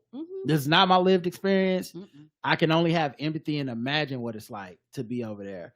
So, hopefully people weren't holding us to too high of a bar on that. Cause this one thing I'm extremely aware of is people on either side of this could easily run circles around me. So I'm not even coming at this with the ego of like, you should agree with what I have to say. I think we said several times, at least I did many times in that conversation, hey, check out these other sources that know more than me that are talking to experts. Right. And, so if you disagree, there's really no need to even bring it up because I don't even know. I'm telling you, I don't know. I can't tell you more that I don't know. So, all right, there we go. Next voicemail. Hey, Rod. Hey, Karen. This is Kiana. So I'm listening to the episode, I believe it's Standing on Business, and y'all were talking about how the teenage kids up in Philly are wearing the ski mask and they're trying to legislate against that. And you specifically mentioned DC and how crime has been on the rise.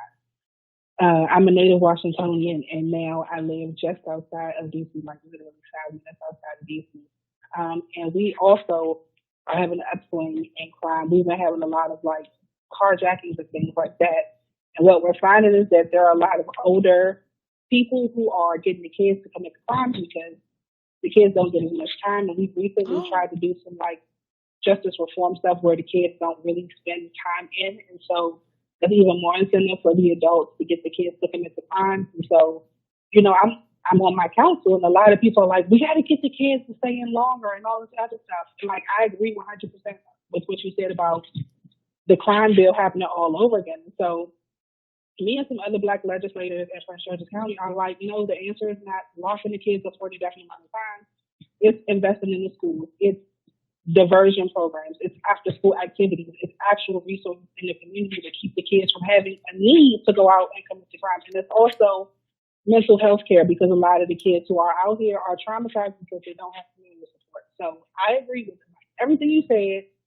This is absolutely right for going back to the crime bill, and Black people will once again be like, we don't understand how this happened, even though by and large we're the ones saying that the kids need to be locked up longer. Like, it's fucked up.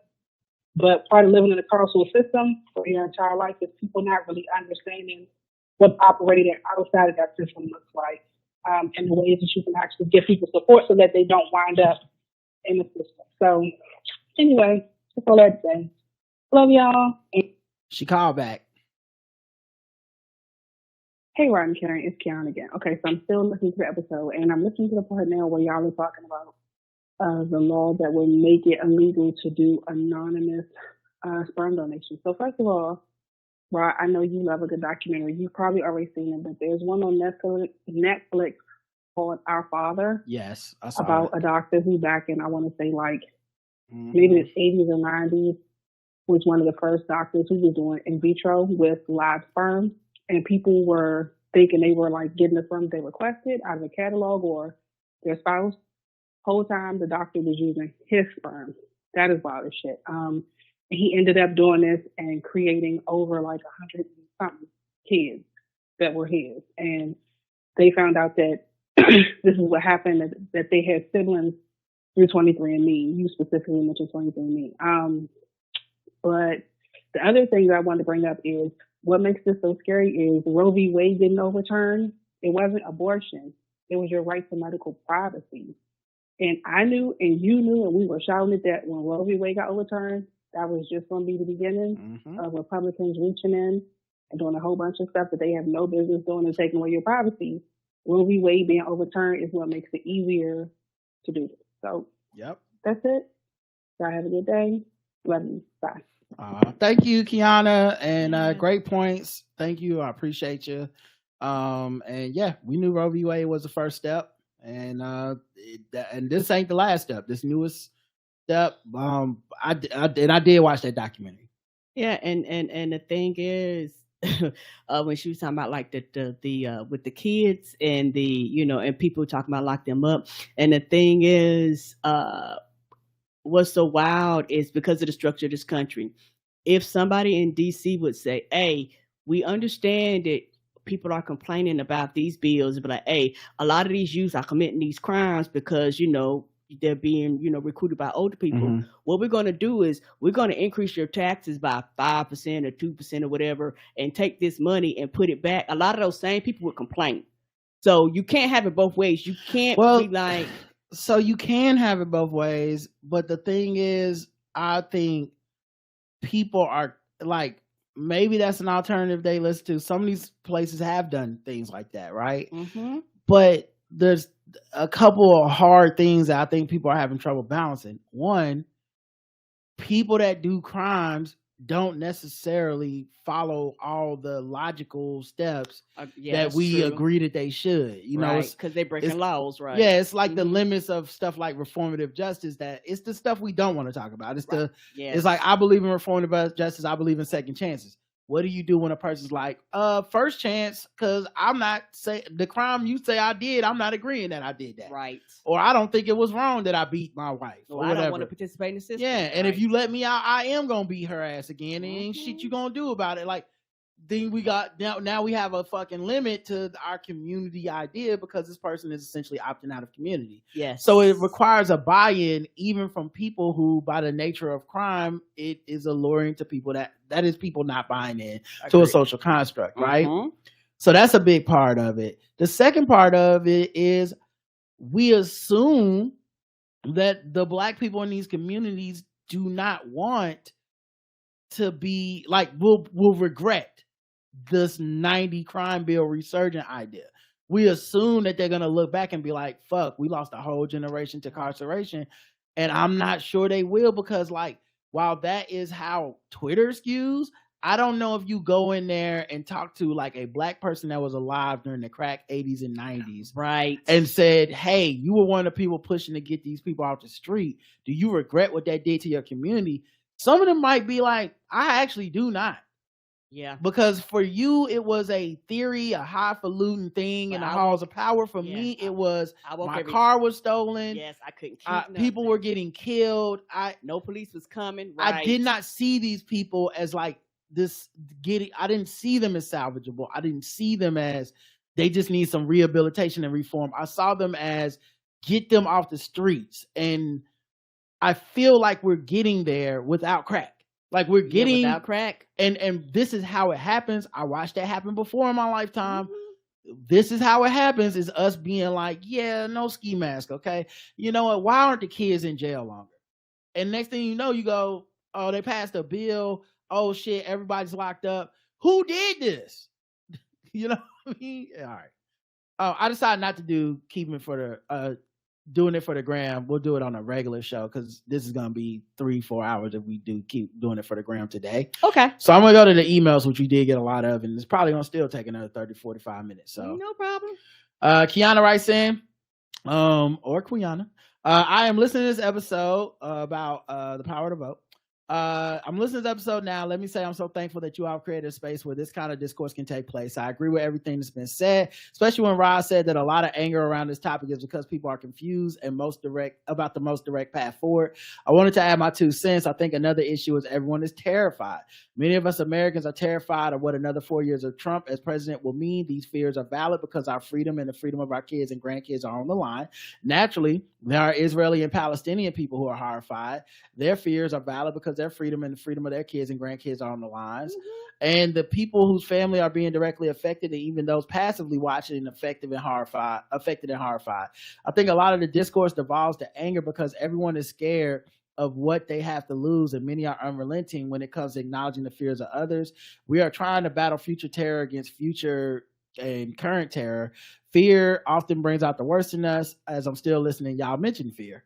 I also think that some of what makes this topic hard to discuss is the conflict that many people may be feeling inside about what they've been raised to believe. Many of us were raised to always support Israel because of the horrors Jewish people have faced. They could be having a crisis of conscience.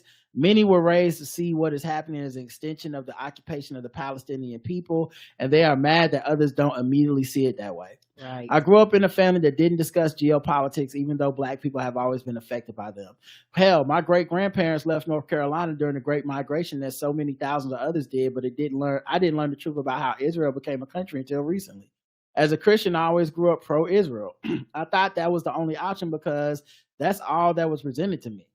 Yes, it's so interesting about the Christian connection because a lot of the pro-Israel thing is some weird prophecy about how like Jewish people need to be there when Jesus returns or something. Now, as a person that don't believe in any of that shit, I'm like, this cannot be a reason. Anyway, it's like, man, people are really dying over this. Really dying. Y'all, and like, it's not even coming from a good place in the Republican Party that's like pro-Christian, because it's on some like, well, we need the Jewish people there so that the end of the world can happen. It's like, what? Wait, that's your reason? That's your reason? What's the logic behind it? Anyway. Hell, my great-grandparent, I said that. I thought that was the only option in the me. Learning more about the issues from credible sources and squaring my ideals and values in ways that don't center Christianity, as I've learned, it has helped me be objective and acknowledge that while every country has the right to defend its residents, this is clearly a genocide. I can criticize the Israeli government and still have empathy for Jewish people who are scared while shouting free Palestine. There can be a both and, but looking at things only in a binary right and wrong makes people feel like they have control that they do not have. Yeah, like I said, the conversation I've been hearing is the people that are angry. Israel and Jews seem to be like, they start saying that's the same to them, and the Israeli government and the Israeli people to them all the same, and Zionists and Jewish people all the same. And then the same thing with people that are upset on the other side, Hamas and Palestinians to them all the same. And neither side seems to relent on that when they're upset. And it's not my history. So maybe they feel there's some valid reason that I just don't understand to say that.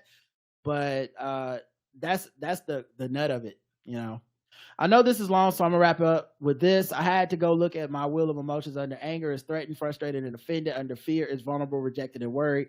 Under disgust is resentful and disappointed. People are having a lot of really huge feelings, and you can't unpack those if you are constantly absorbing things or engaging with people making you feel overwhelmed. It would do us all some good to unplug a bit and really decipher what is happening in the world and how we feel about it.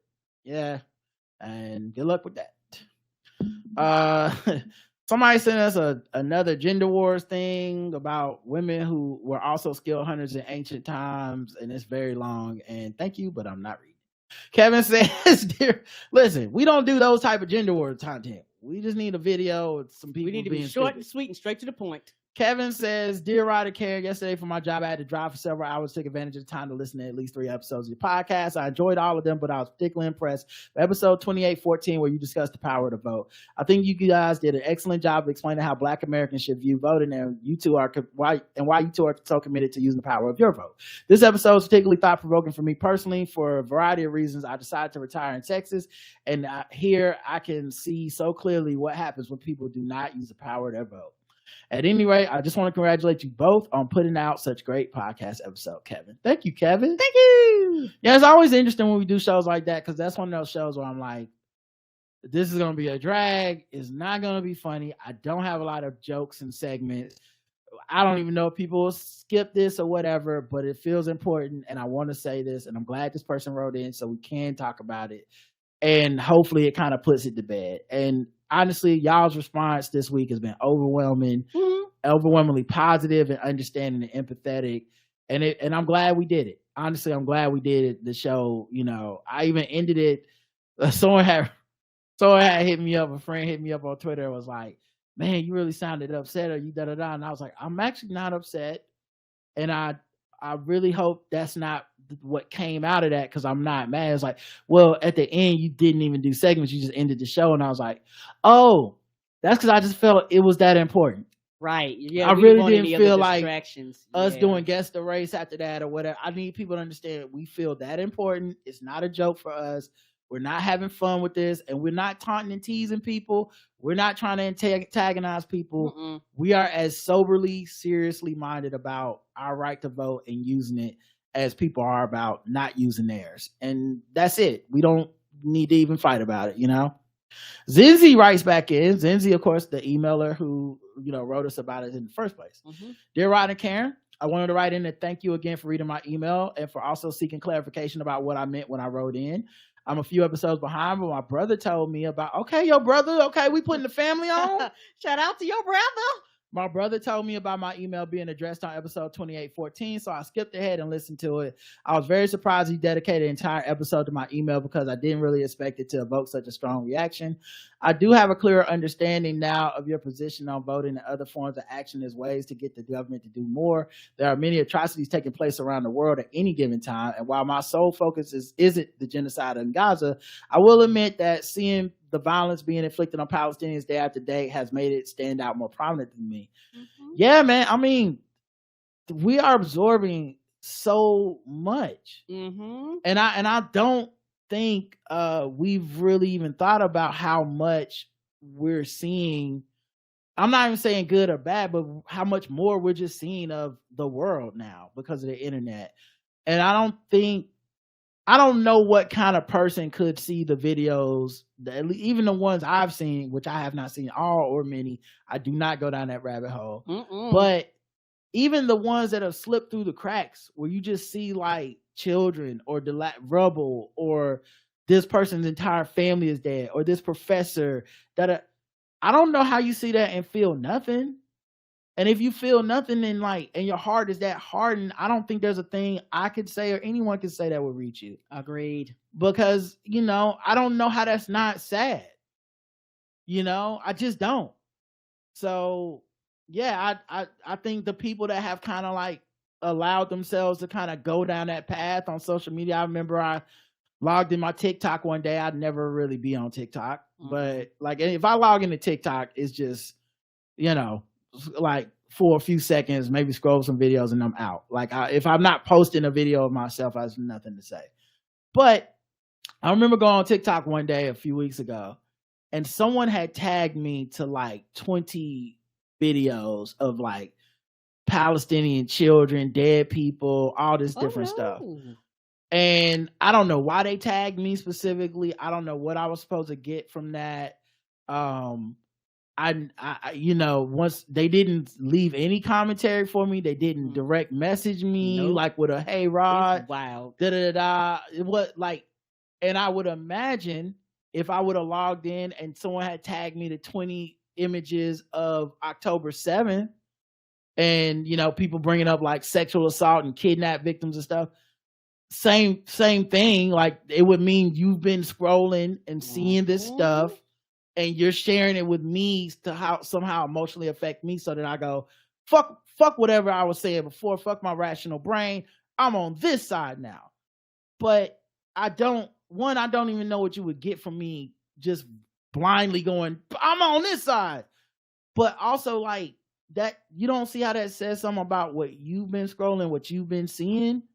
You don't see how that, like, the fact that you would send me what I would consider to be pretty horrific images, like, so that I log into TikTok and the first thing I see is 20 horrific videos. You don't think you've kind of lost something there? You know what I mean? Like, and I say this as a person that would just never do that. Like, even if I disagree with somebody, like, let's say I listened to a podcast and I thought they were wrong about something they said about Black Lives Matter, or something they said about Black people and police. In my mind, I would never be like, I'm gonna send them 20 police brutality videos. They need to see this. And for the record, I don't know what I would have said to make people feel like I need to see that, a bunch of, like, anyway, the point being, like, I feel like the internet is doing something to us, and we lost something. Even if we're not actively participating in the discussions, the fact that we're seeing so much of the conflict and the discussions and the slants and the, let me cherry pick this thing and cherry pick that thing and put together this is my argument, I think it's affecting the discourse that we're having, period. I appreciate your point of view, and it really did help me see better why some of the discussions I've seen are going the way they are. I also agree with you that America's not a good country, and I've known that for most of my adult life. We are practically controlled by America's quest for world domination and selective recognition of international human rights law. In spite of all this, though, I'm an eternal optimist, so I guess it never really occurred to me that you would feel almost the same way about the U.S. as I feel about my country, Nigeria. My optimism is really all I have left, and I think that's probably why I keep hoping for a swift turnaround in at least one of the many man-made catastrophes going on now. Yeah, I feel you, because obviously the urgency would save lives. Yes. So I'm not knocking that, but I guess maybe I'm that cynical or pessimistic. I don't view any of these struggles as, oh, we'll get a quick resolution, because they're not quick in the making. It's like me being like, I'm not going to eat McDonald's today. Then I will have lost the weight. And you're like, no, I made a lot of little decisions that led to me being the weight I am. I would have to make a lot of those prolonged decisions the other way normally to balance that out. And I think, you know, we are constantly in our politics looking for the fad diet of politics to resolve conflicts that go on forever. You know, it's like decades, centuries, right? Yeah, like, we can solve racism with this new law, and I'm like, it'll never solve it, because we didn't make racism with one law, and it'll be undone with one law. Right. The only thing I have to say to correct from this episode is that I personally don't engage in online debates about politics. I do a lot of reading and observing, but I don't go back and forth with people, because I learned from you that you guys at social media is not the place for that. Well, I'm sorry if we implied that, and I apologize. I tried. That's one of the reasons I actually hit you up to clarify stuff, is because I didn't want to do a whole lot of projecting onto you in your email about, like, this must be your position on this. And I apologize if that's what happened on that point, because I you know, I'm trying my best to not personalize any of this shit, because I just think is the conversation we want to have, and as passionate as it was really not really about you. It was more, I took the opportunity to be like, let's just talk about voting and how we feel about it right now, period. And you your email was a great jumping off point, and it's something I've been thinking about already. So, right. I'll go back to catching up on the podcast now, and I look forward to more of your insightful discussions. Before I leave, I would like to say that the banter is excellent, and it makes me feel even more like I'm catching up with the distant cousins. I hope you keep doing it for as long as you enjoy it, and I really love when Karen takes us on an unexpected but hilarious journey. Have a blessed weekend, and thanks again. Thank you, baby. Yeah, and I hope you are still do your banter, Karen, because I don't care if it's about cleaning or whatever. It's just Okay. it's, I'm about to say it's just mundane, boring shit. yeah, it's fine. It's fine. Okay. Like even if part of the joke is that it's just mundane shit. Don't stop. I like that you are contributing to the show off top like that. Okay. Because I know I'm the one that finds the articles and stuff, so you don't always have a thing to say about an article, or you don't always, have, like, you might not, it's news to you, so you're still taking it in. But yes. yeah, I don't. So just don't stop. Okay. Because I noticed the last couple times you didn't have any, and I don't want you to feel like, if I don't have like some jokes, then I can't do this. Right. We'll make it a joke. Okay. P.S. If you ever looking for something to read on the Palestinian perspective, may I recommend The 100 Years War on Palestine by Rashid I. Khalidi. And I think he may have been interviewed on one of the podcasts I listened to. 2, Light in Gaza, Writings Born of Fire, edited by Jihad Abdul Salim and Jennifer Bing and Michael Merriman Lotzi, I think is how you say it. Thank you. Mm-hmm. Allegra says, episode 2810 616 day. Hello, you two. It's been a long time since I've written in, but I have a few things to touch on and did not want to have 3 to 5 voicemails, so I decided to bully Rod into read my thoughts. I'll try to keep it cute. 1, in the last feedback episode, many folks felt attached to the talk about loneliness you two had a couple of weeks ago. I'm one of them. I too am an introvert, but one who is hypersocial when I want to be, and then I have the subsequent recharge time alone. Being gregarious and empathetic is super draining. Anyway, during COVID lockdown, I had to find some joy in a dire situation. I found it in not having tons of people out and having to navigate those interactions. Even though I have had some calm with that, it was still riddled with the fear of catching COVID and just how empty and desolate the world felt. I was discussing this with my partner, and he is the type who would do better in the office in person, though he is introverted in the same way I am, and I find more peace in working from home. Unfortunately, we are still feeling the effects of the trauma of COVID lockdown, and since we do not know how to talk as a collective in a healthy way about it, we are all sort of clunking through and trying to get to a sense of wholeness and community again. Agreed. Apia and her journey to find a black friend is cute, but you're right, Rod. It is a very thin line. I love that you continue to remind her that perhaps her advantage is that racism hits ever so slightly different in other countries. So I keep my fingers crossed that she continues to be smart and logical.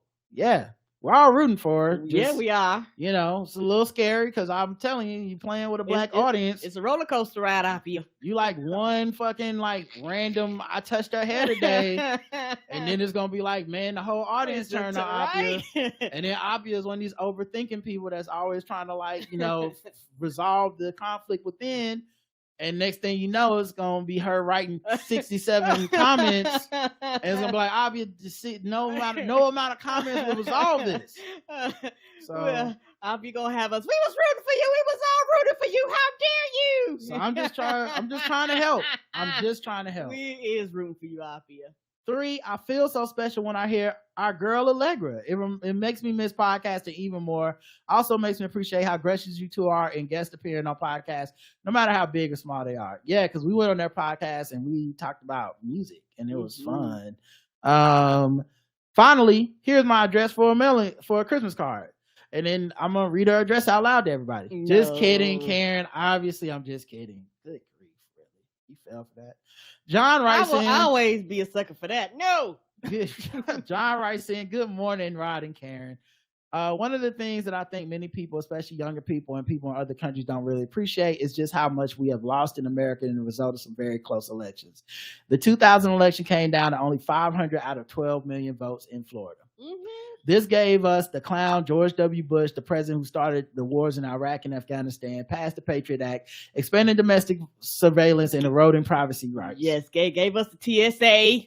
Started the torture of enemy combatants, fueled rampant Islamophobia, and was the first open Christian nationalist we had since Reagan.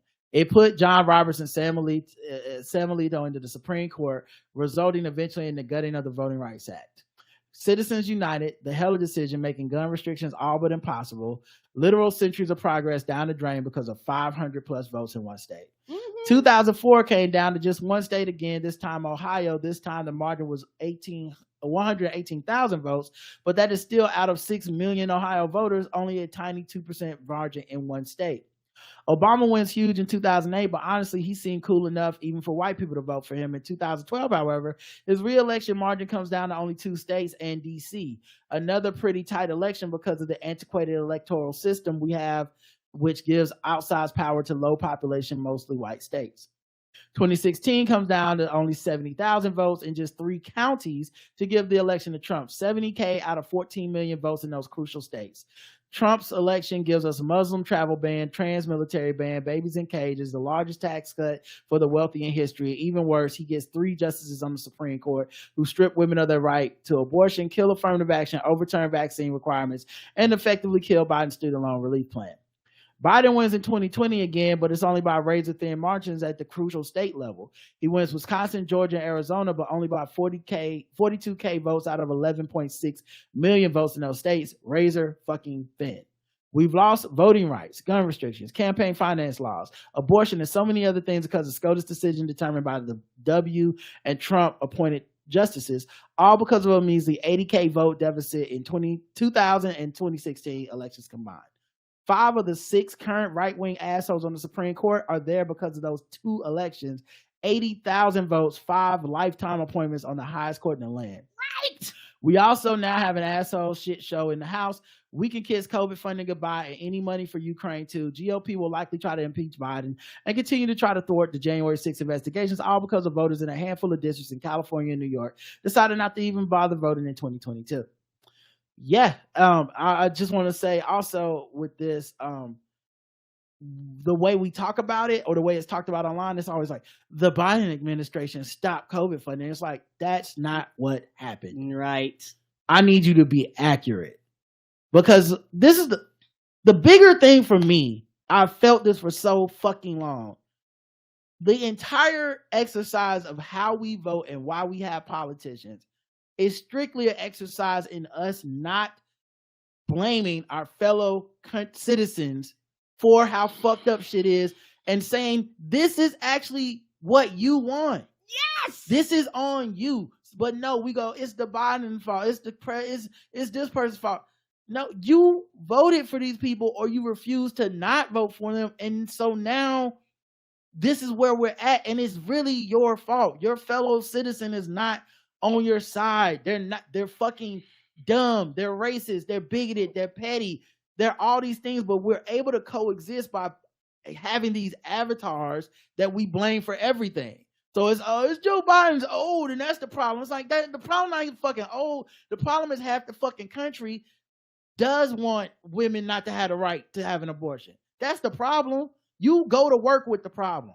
You go to church with the problem. The problem live across the street from you, across the hall from you. The problem is on the bus with you. The problem is at DW buying pineapple cake candles, which are back in stock on the website I just bought 4.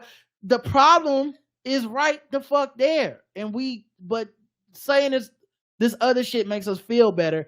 But that's why we have to vote, in my opinion. That's why we have to use the tool we gotten to be like, because they're not going to stop. They're not going to stop. And they don't get discouraged and they don't give up and they don't quit and they don't go home and go, it'll get better from my side. They just stay on our ass and it's just, we can't stop running, in my opinion. So I'm not going to stop voting. Right. And I 100% agree. People use politicians as avatar to deflect from their responsibility. You know, and I will say it, I will forever say this is, and this is how I truly feel. If you don't participate in the system and things happen to roll a certain way that you don't like, I don't give a fuck about your opinion. That's just me. I just don't care. You opted not to participate in the system. Why should I care about how you feel? You can listen to me. I can fuss. I can complain because I participated in the system. The system is still fucked up, but I'm going to continue to participate in the system. So I can be angry, and I can be pissed, and I can demand more, and I can hold people accountable. But if you don't participate in the system, what are you complaining about? Because when you don't participate in the system, you know what you're saying. Whatever happens, happens, and I will happily live with the consequences. To me, that's what you're saying. Or unhappily live with the consequences, but we living with them. Right. And I have to live with the repercussions and the consequences of you not participating in the system. So I have the right to look at your ass and say, bitch, you're the goddamn problem. For those of us who play very close attention, it really isn't complicated. A relative handful more Dems show up to vote in 2000, 2004, 2016 would have made the difference between night and fucking day as far as progress is concerned. Yeah, and the other thing I want to add about that is what happens is they go, it's the politicians' fault. They didn't make me feel inspired enough. And I'm like, you don't feel inspired enough by the consequences we're living through of not taking an active role in our democracy? That's not inspiration. What do you need? What more do you fucking need? Because honestly, like, every goal that you have is a goal that could be accomplished by having more Democrats. It's never going to be accomplished by having less. Agreed. And like, they math makes if your thing is like, well, they don't always go as far left as I would like them to.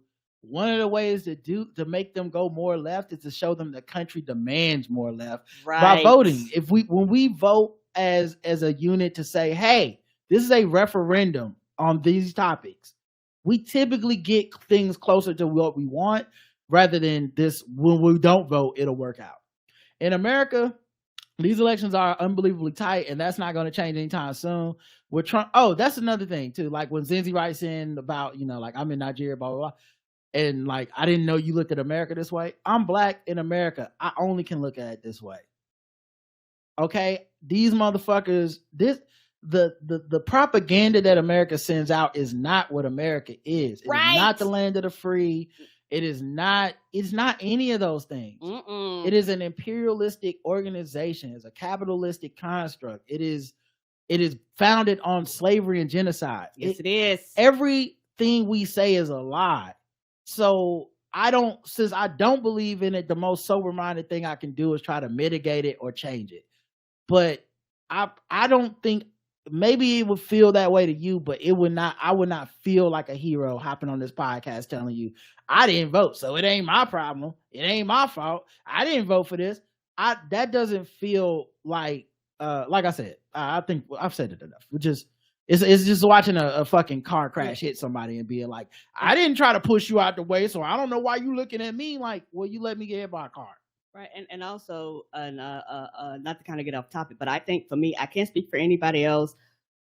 A lot of the optimism that I had and a lot of the feelings that I had about this country after we literally had the greatest president of my lifetime and truthfully the greatest president in all time in Barack Obama, and people turn around and they voted this shit show Trump in office, all my optimism broke for that. Like the person, like all that, it broke for me. It literally broke because the reality of things set in.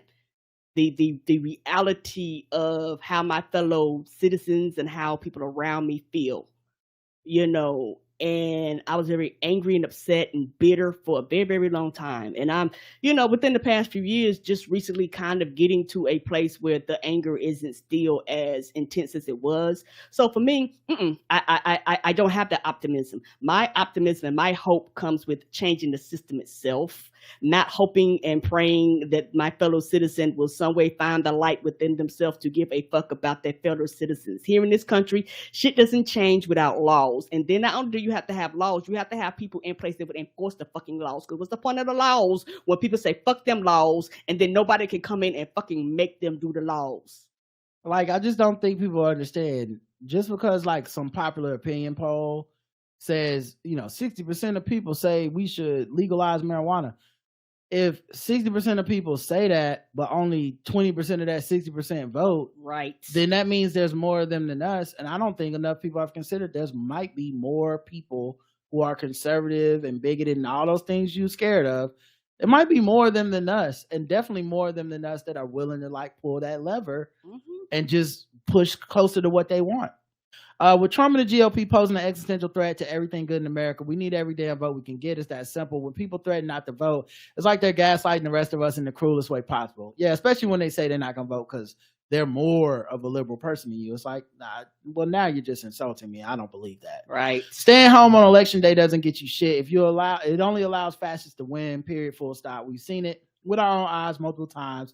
In recent memory, this is why some of us get really pissed at even the suggestion that not voting is somehow a righteous act. It's not. It's just potentially throwing black people, women, transgender people, Muslims, etc. under the bus for some performative nonsense. Right. I appreciate the respectful way you treated that email. No shade at the person who submitted it. Honestly, I get where they're coming from. I really do. But I wanted to chime in because I think people often overlook just how close the elections have been for the past 23 years and how heartbreaking, demoralizing, and PTSD-inducing these losses have been. Mm-hmm. I'm glad you appreciate that because I don't want to go on a voting screed and yell at these people because I don't think it's helping. I really don't. And I think if you write in earnestly with a question, I'm going to try to hit you up earnestly with a response that's not about shaming you or yelling at you or getting upset, even as triggering as that shit is. It is very triggering for me when people just talk about not voting in this casual way, like, yeah, and we'll be okay either way. I'm like, I don't know who we is, but we won't. No, we won't. We're barely okay when we do vote. I don't know why you think we could keep fucking around, but I guess you do. Right. And the same people a lot of times, like you said, and we said this before, but the same people that feel passionate about not voting, I feel passionate the other way. Yeah. And like you say, my feelings for being passionate is completely. And where we live, it won't be okay. Right. I don't know how to tell you this. Maybe where you live, it will. Like I said, people live in New York City. They've had essentially Democrats that are Republican mayors my whole fucking life. No one likes them. But for the most part, they seem to be okay. You know, even when they do like stop and frisk, that's not enough for people to be like, the next motherfucker is going to be liberal as fuck. Like even still like that, people still go, I might not vote in the primary. I don't know how. I don't know what they've been through. I can't speak for their city and the people that live there. Mm-hmm. But they've reached a different conclusion about voting than I have. If I'm against the wire on some shit like that, if the difference between who's in charge is them slamming innocent black people up against the wall and frisking them and arresting motherfuckers for broken windows and marijuana, you wouldn't be able to make me not want to vote. There's nothing you'd be able to do to me. But I listen to podcasts with people from New York during that time period and after that time period. Their relationship with voting is different than mine, and especially the national vote.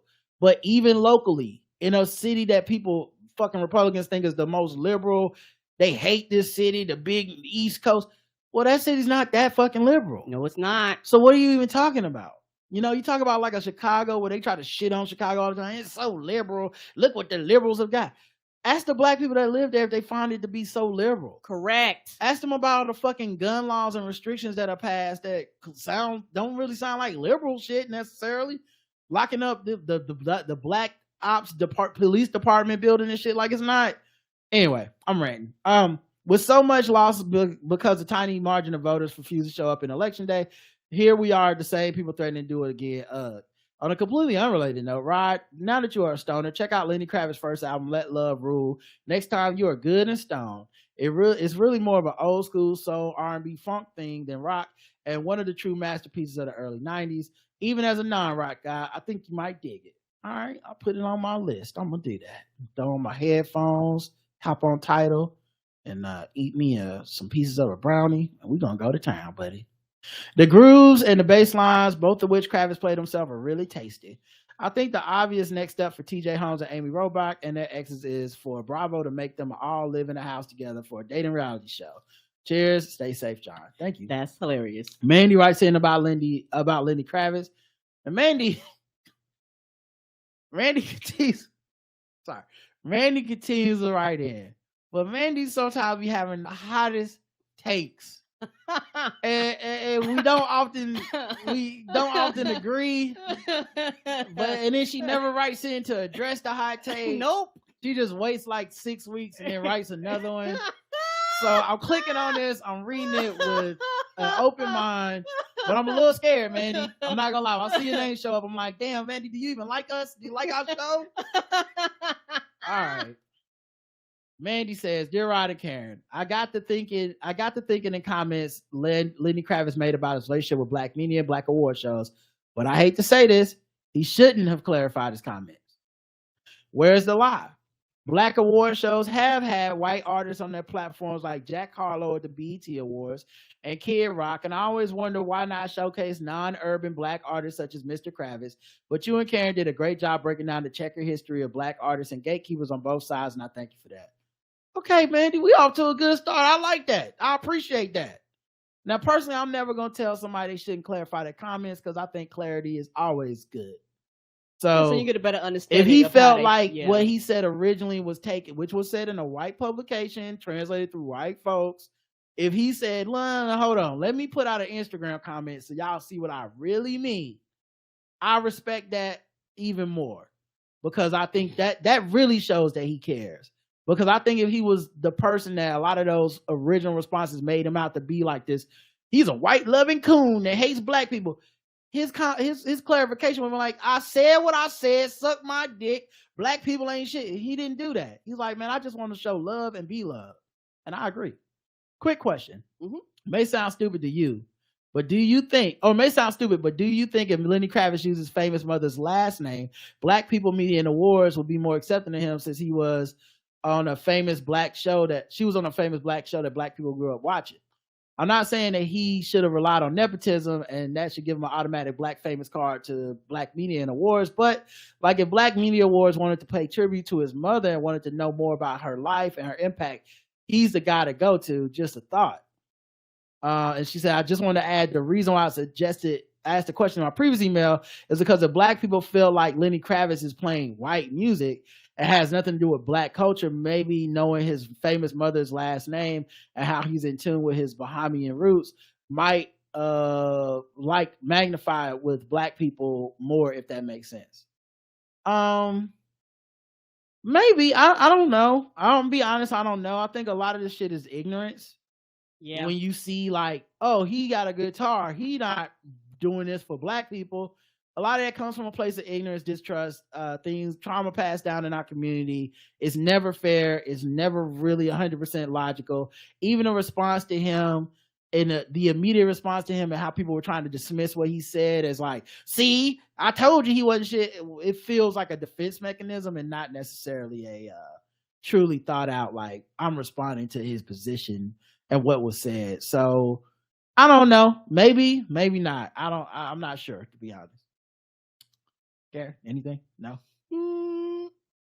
I don't know. I don't know if it would make a difference. I think that for not everybody, but for a percentage of the black community, once you quote unquote pick up a guitar and once you quote unquote stop playing that white people shit, which is not a true statement, but that's how a lot of us look at it because that's how a lot of us is raised up. It is a complete turnoff. It wouldn't matter if he used his mama's name or not. Like if he was Lenny Roker, I don't know that people are like, okay, now that being said, not to be funny, but I am kind of being funny. If her last name was like Jackson.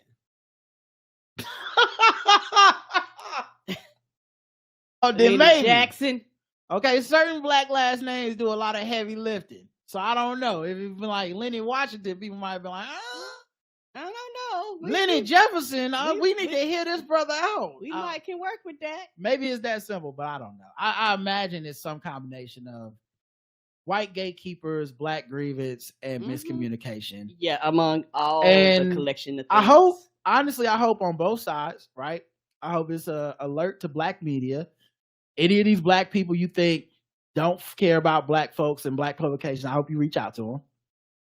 You know? And I hope for black talent, if you have handlers and agents and all that shit, I hope you, and they white, Jewish, whatever, like not black person it is, hope you reach out to them and go, hey, it is very important to me that I do the interview with Essence or Ebony or what, like that is important to me as a black artist. Yeah.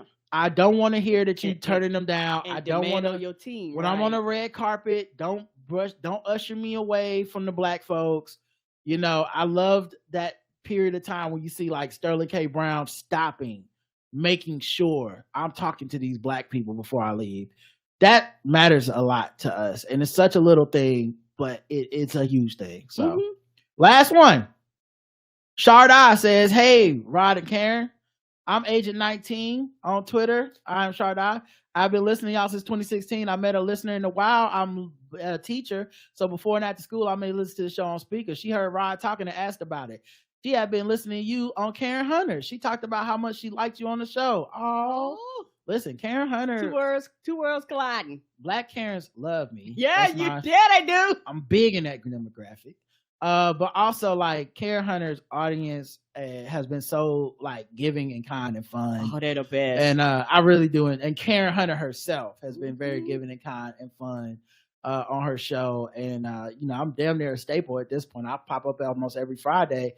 And I make the time, man, because it's fun. And man, it's just good vibes and and like I said, the audience is so dope, and she has a much wider reach than even I knew, because people like there was somebody that from my high school that found me on Facebook and friended me to be like, I heard you on Karen Hunter, and I was like, oh damn. Wow.